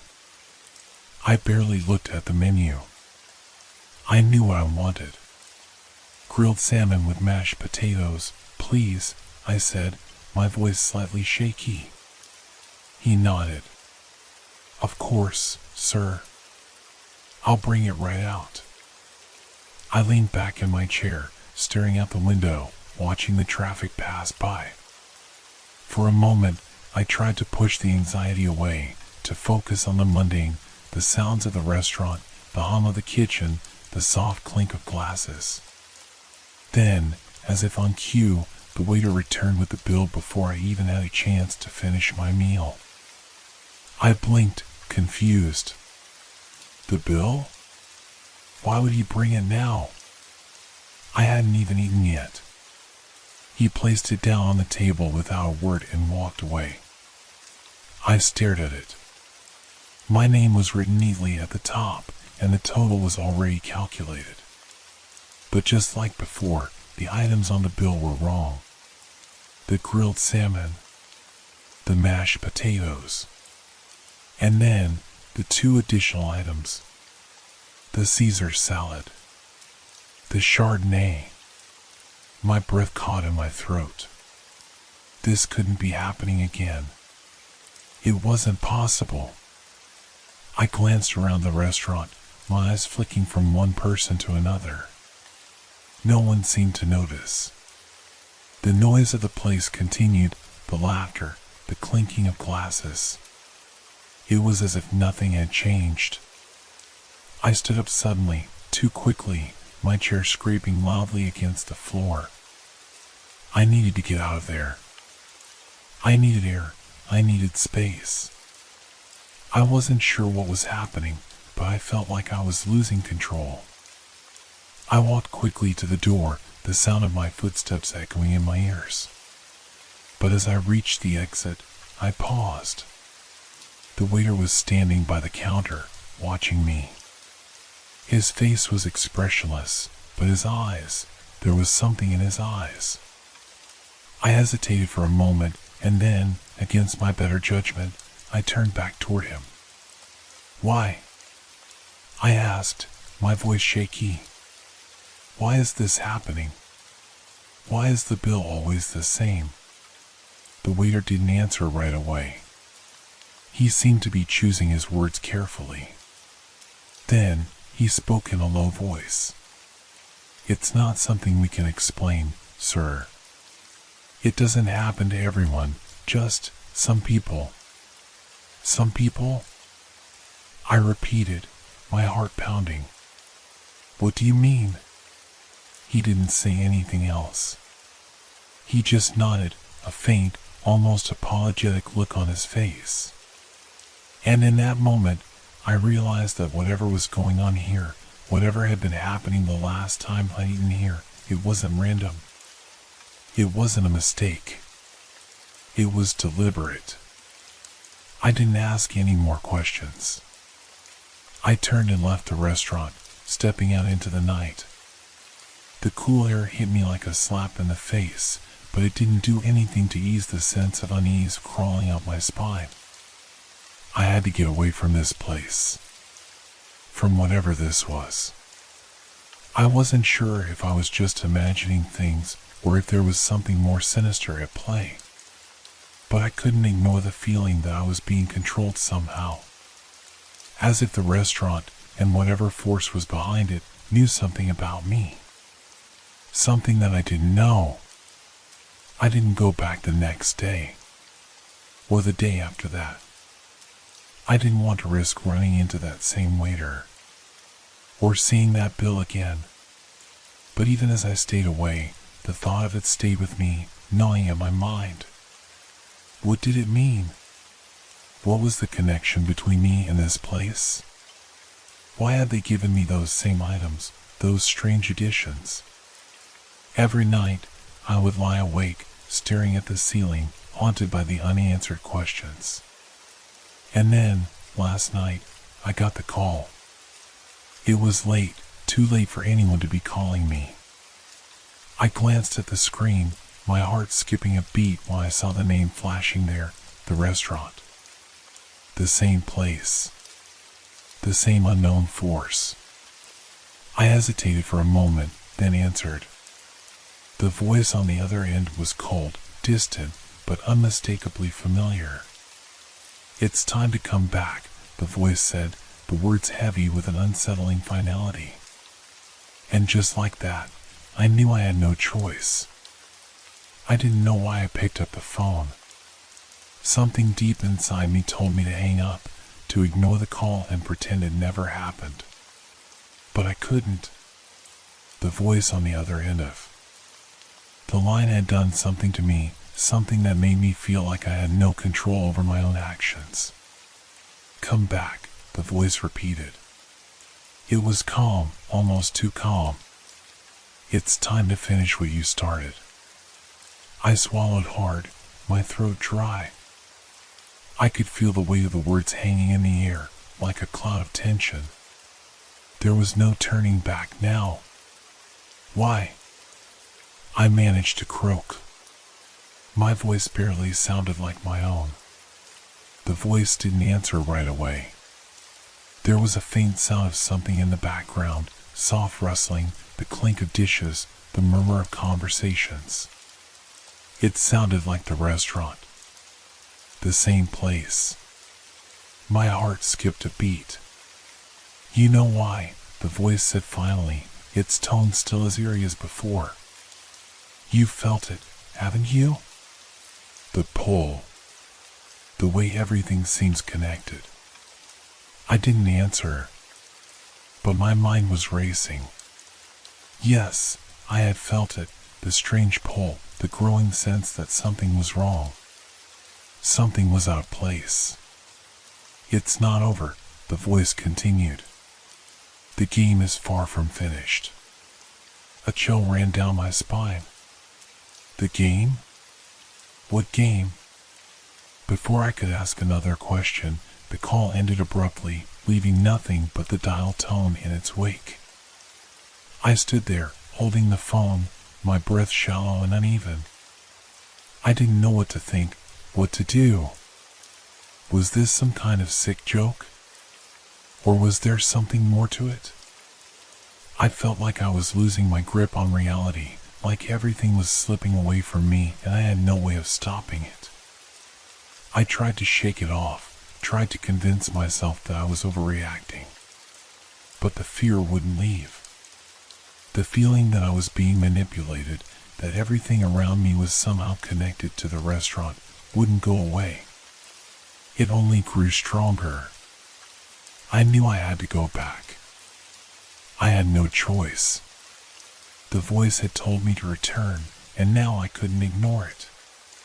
But even as I made that decision, a new wave of fear washed over me. What would happen when I went back? Would it be the same as before? Would I be able to get out of there without losing myself completely? I drove to the restaurant that night, the city streets eerily quiet under the dim streetlights. The familiar route seemed different somehow, as though the world itself had shifted slightly, and I was now seeing everything through a different lens. The restaurant stood ahead of me, its neon sign glowing softly in the dark. It was as if it was calling to me, beckoning me back. I parked the car and sat for a moment, staring at the building. I could feel the weight of the decision pressing down on me. I didn't know what awaited me inside, but I knew I had to find out. I stepped out of the car, the night air cool against my skin. The door of the restaurant opened with a soft jingle as I entered, and I was immediately greeted by the same hostess, her smile as polite as ever. "Welcome back, sir," she said with a hint of recognition in her voice. "We've been expecting you." My heart skipped. She couldn't have known, could she? I nodded stiffly, trying to keep my composure. I wasn't sure I was coming back. The hostess didn't say anything more, just led me to the same table by the window, the same spot where I had sat before. The table felt familiar, but at the same time, it felt wrong. I sat down slowly, my hands trembling slightly as I placed them on the table. I was waiting for something to happen. I didn't know what, but I was certain that something would. The waiter, the same one from the last time, approached with a menu in hand. He didn't look at me at first. His gaze was fixed on the menu, his expression neutral, as if nothing unusual was happening. But when he looked up, his eyes met mine, and I saw a flicker of recognition in his gaze. "Good evening, sir," he said, his voice calm but with an edge to it. "The usual, I assume?" I didn't respond at first. How did he know what I usually ordered? How could he know that much about me? "Yes," I said, finally managing to speak. "The usual." And no surprises this time. He nodded, his expression unreadable. Of course. No surprises. But as he walked away, I couldn't shake the feeling that the surprises had already begun. Minutes later, the waiter returned with my order. The grilled salmon, mashed potatoes, the salad, everything just as I remembered. But there was one thing different this time. On the side of the plate, tucked under the napkin, was something small. A folded note. My heart pounded in my chest as I picked it up, the weight of it pressing down on me. I opened the note slowly, my hands shaking as I read the words written in neat, unfamiliar handwriting. Finish the meal. The bill will be waiting. I put the note down, my breath catching in my throat. What did it mean? Why was this happening? I looked up, my gaze sweeping the room. No one else seemed to notice anything. The other patrons were eating, talking, laughing. It was as if nothing unusual was going on. But I knew better now. The game had begun, and I was no longer in control. I stared at the note for a long time, the words burning into my mind. Finish the meal. The bill will be waiting. What kind of game was this? And who was behind it? I glanced around the restaurant, but nothing seemed amiss. The low-hum of conversation, the clinking of silverware, the faint melody playing from the speakers above, it all felt normal. Too normal. As if the strange events unfolding were part of a dream, something I would wake up from any minute. But I wasn't waking up. I was here, in the restaurant, with the uneaten meal in front of me, and the ominous note lying on the table. The waiter came by again, his expression as impassive as ever. Is everything to your liking, sir? He asked. I nodded, forcing a smile. Yes, everything's fine. My voice didn't sound convincing, even to myself. But he didn't seem to notice. He just turned and walked away without another word. I tried to shake the feeling of unease creeping up my spine. It was just a coincidence. There had to be a rational explanation for everything. A mix-up, maybe, or a prank. But deep down, I knew it wasn't that simple. I picked up my fork and cut into the salmon. The familiar taste filled my mouth, but it didn't bring the comfort I had hoped for. It only made the unease worse. Every bite felt like a step deeper into something I couldn't control. I wasn't hungry anymore, but I kept eating. Something told me I had no choice. Something told me I had to finish. The minutes stretched on, each one more suffocating than the last. I felt like I was being watched, but I couldn't pinpoint where the gaze was coming from. The waiter? The hostess? Or was it someone else, someone hidden in the shadows? I couldn't tell. The air in the restaurant seemed to grow heavier with each passing moment. It felt as though the walls were closing in around me, the ceiling lower, the lights dimmer. I was suffocating, and yet I couldn't stop myself from continuing to eat. The meal seemed endless, a cruel reflection of my own helplessness. Finally, after what felt like hours, I pushed my plate away.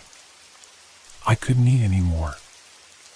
I felt nauseous, a wave of dizziness overtaking me. My stomach churned, and my head swam. That's when I heard it, a sound that pierced through the ambient noise of the restaurant. It was soft at first, just a faint scraping sound, like metal against metal. But then it grew louder. It was coming from behind me. I didn't turn around. I couldn't. My body refused to move, as if frozen by some invisible force. The sound grew louder, closer. It was unmistakable now, footsteps. the unmistakable scrape of a chair being pulled across the floor. I looked up, my heart hammering in my chest. The waiter stood there, watching me, his eyes locked on mine. But something about him had changed. His face was expressionless, almost too still. His lips didn't move, but I could hear him speak in my mind, as clear as if he were standing right next to me. "You finished," he said, his voice calm but heavy with meaning. "Now it's time to pay the price." My breath caught in my throat. Pay the price? What did he mean? What was happening? The waiter didn't give me a chance to respond. He turned without a word and walked back to the kitchen, leaving me sitting there, alone in the stillness of the restaurant. My gaze shifted back to the table, and I noticed something I hadn't before. The bill. It was waiting for me, just as the note had said. But this bill was different. It wasn't just a piece of paper. It was covered in dark stains, as though it had been handled by someone else before me. The stains were red. I picked up the bill with trembling hands, my heart pounding so loudly I could barely hear myself think. The numbers on the bill were different too. The total was far higher than it should have been. And at the bottom, in the same neat handwriting as the note, were more words. "You owe more than you think." My breath hitched, panic surging through my body. I had no idea what was going on, but I knew one thing for sure: I couldn't stay here any longer.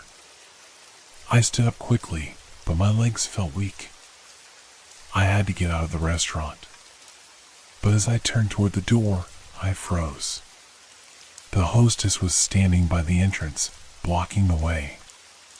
Her smile was wide, almost too wide, stretching unnaturally across her face. Her eyes were too bright, too knowing. It was like she was waiting for me. "You're not leaving," she said, her voice sweet but laced with something darker. "Not yet." I backed away, my heart racing, my throat dry. I had to get out. But no matter where I looked, the exit seemed farther away, the walls closing in, and the air thick with the scent of something rotten. "Please," I whispered, my voice barely audible. "Let me go." But the hostess only stepped closer, her smile never wavering. "You can't leave until the game is finished."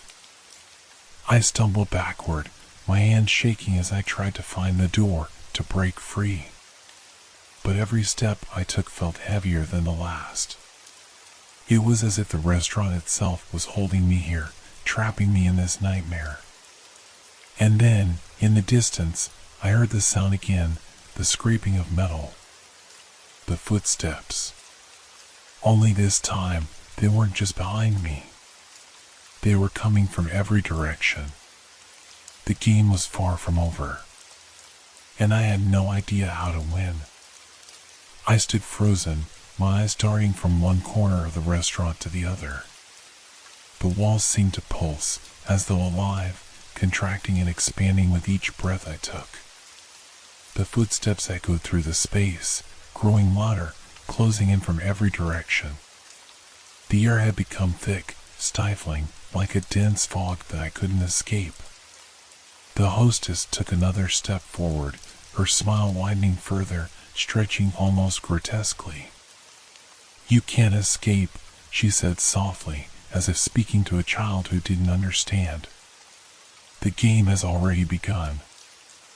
I swallowed hard, panic flooding my veins. I couldn't think straight. My heart raced, my chest tight with fear. Every part of me screamed to run, to flee, but my legs wouldn't cooperate. They felt heavy, unresponsive, as if they were shackled to the ground. But then, amidst the madness, I heard a different sound. It was soft at first, but unmistakable. The faintest whisper, like a voice from a distant memory. "You have to leave. Now." The voice was familiar, too familiar. It wasn't the hostess or the waiter. It was him. The voice of my old friend, the one who had called me earlier. I turned my head frantically, searching for any sign of him, but there was no one. It's not real.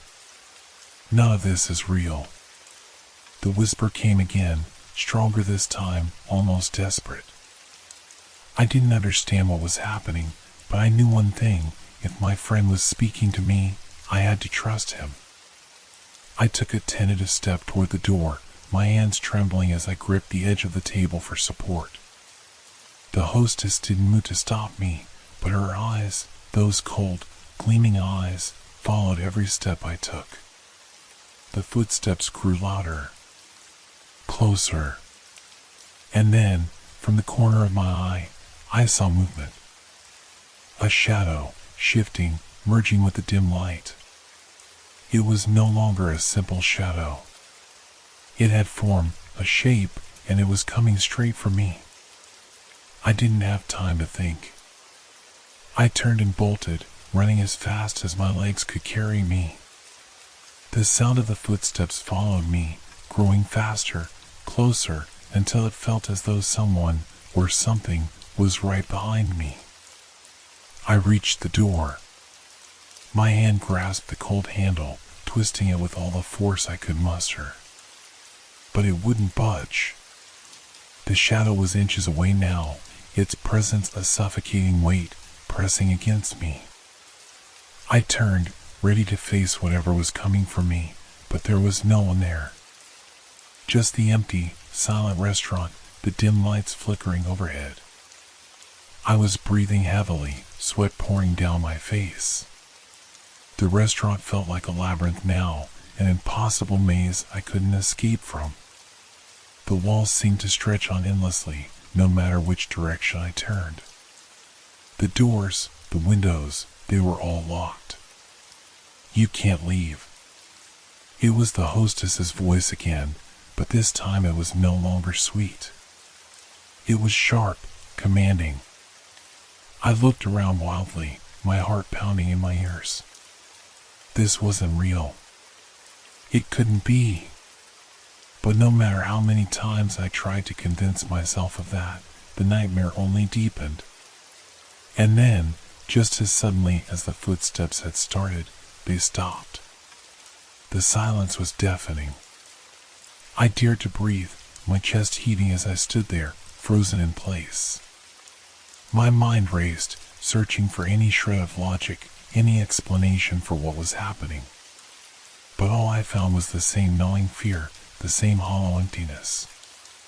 And then, from behind me, came a voice. A voice I knew all too well. You should have paid the bill. It was my friend. But it wasn't his voice anymore.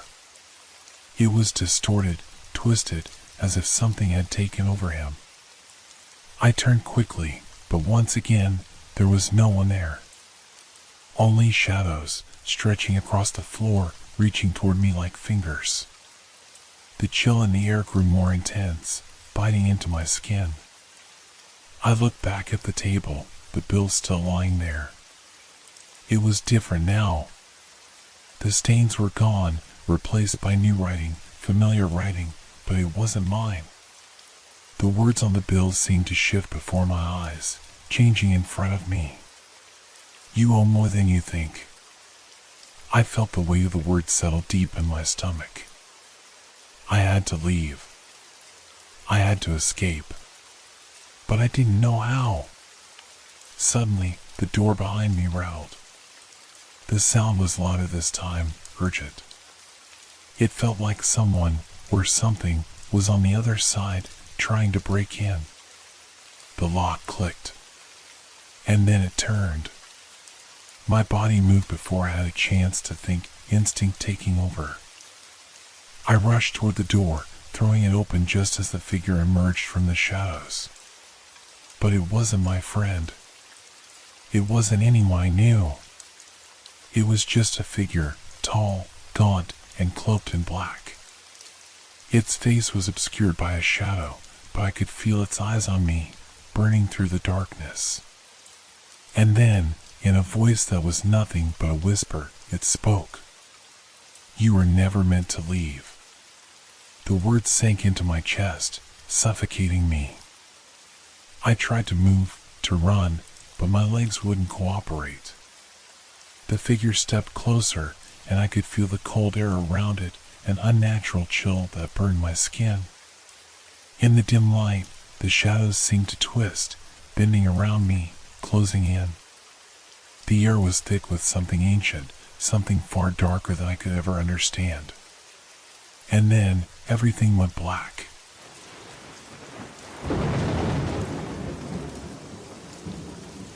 Hope your dreams are filled with fear. Good night.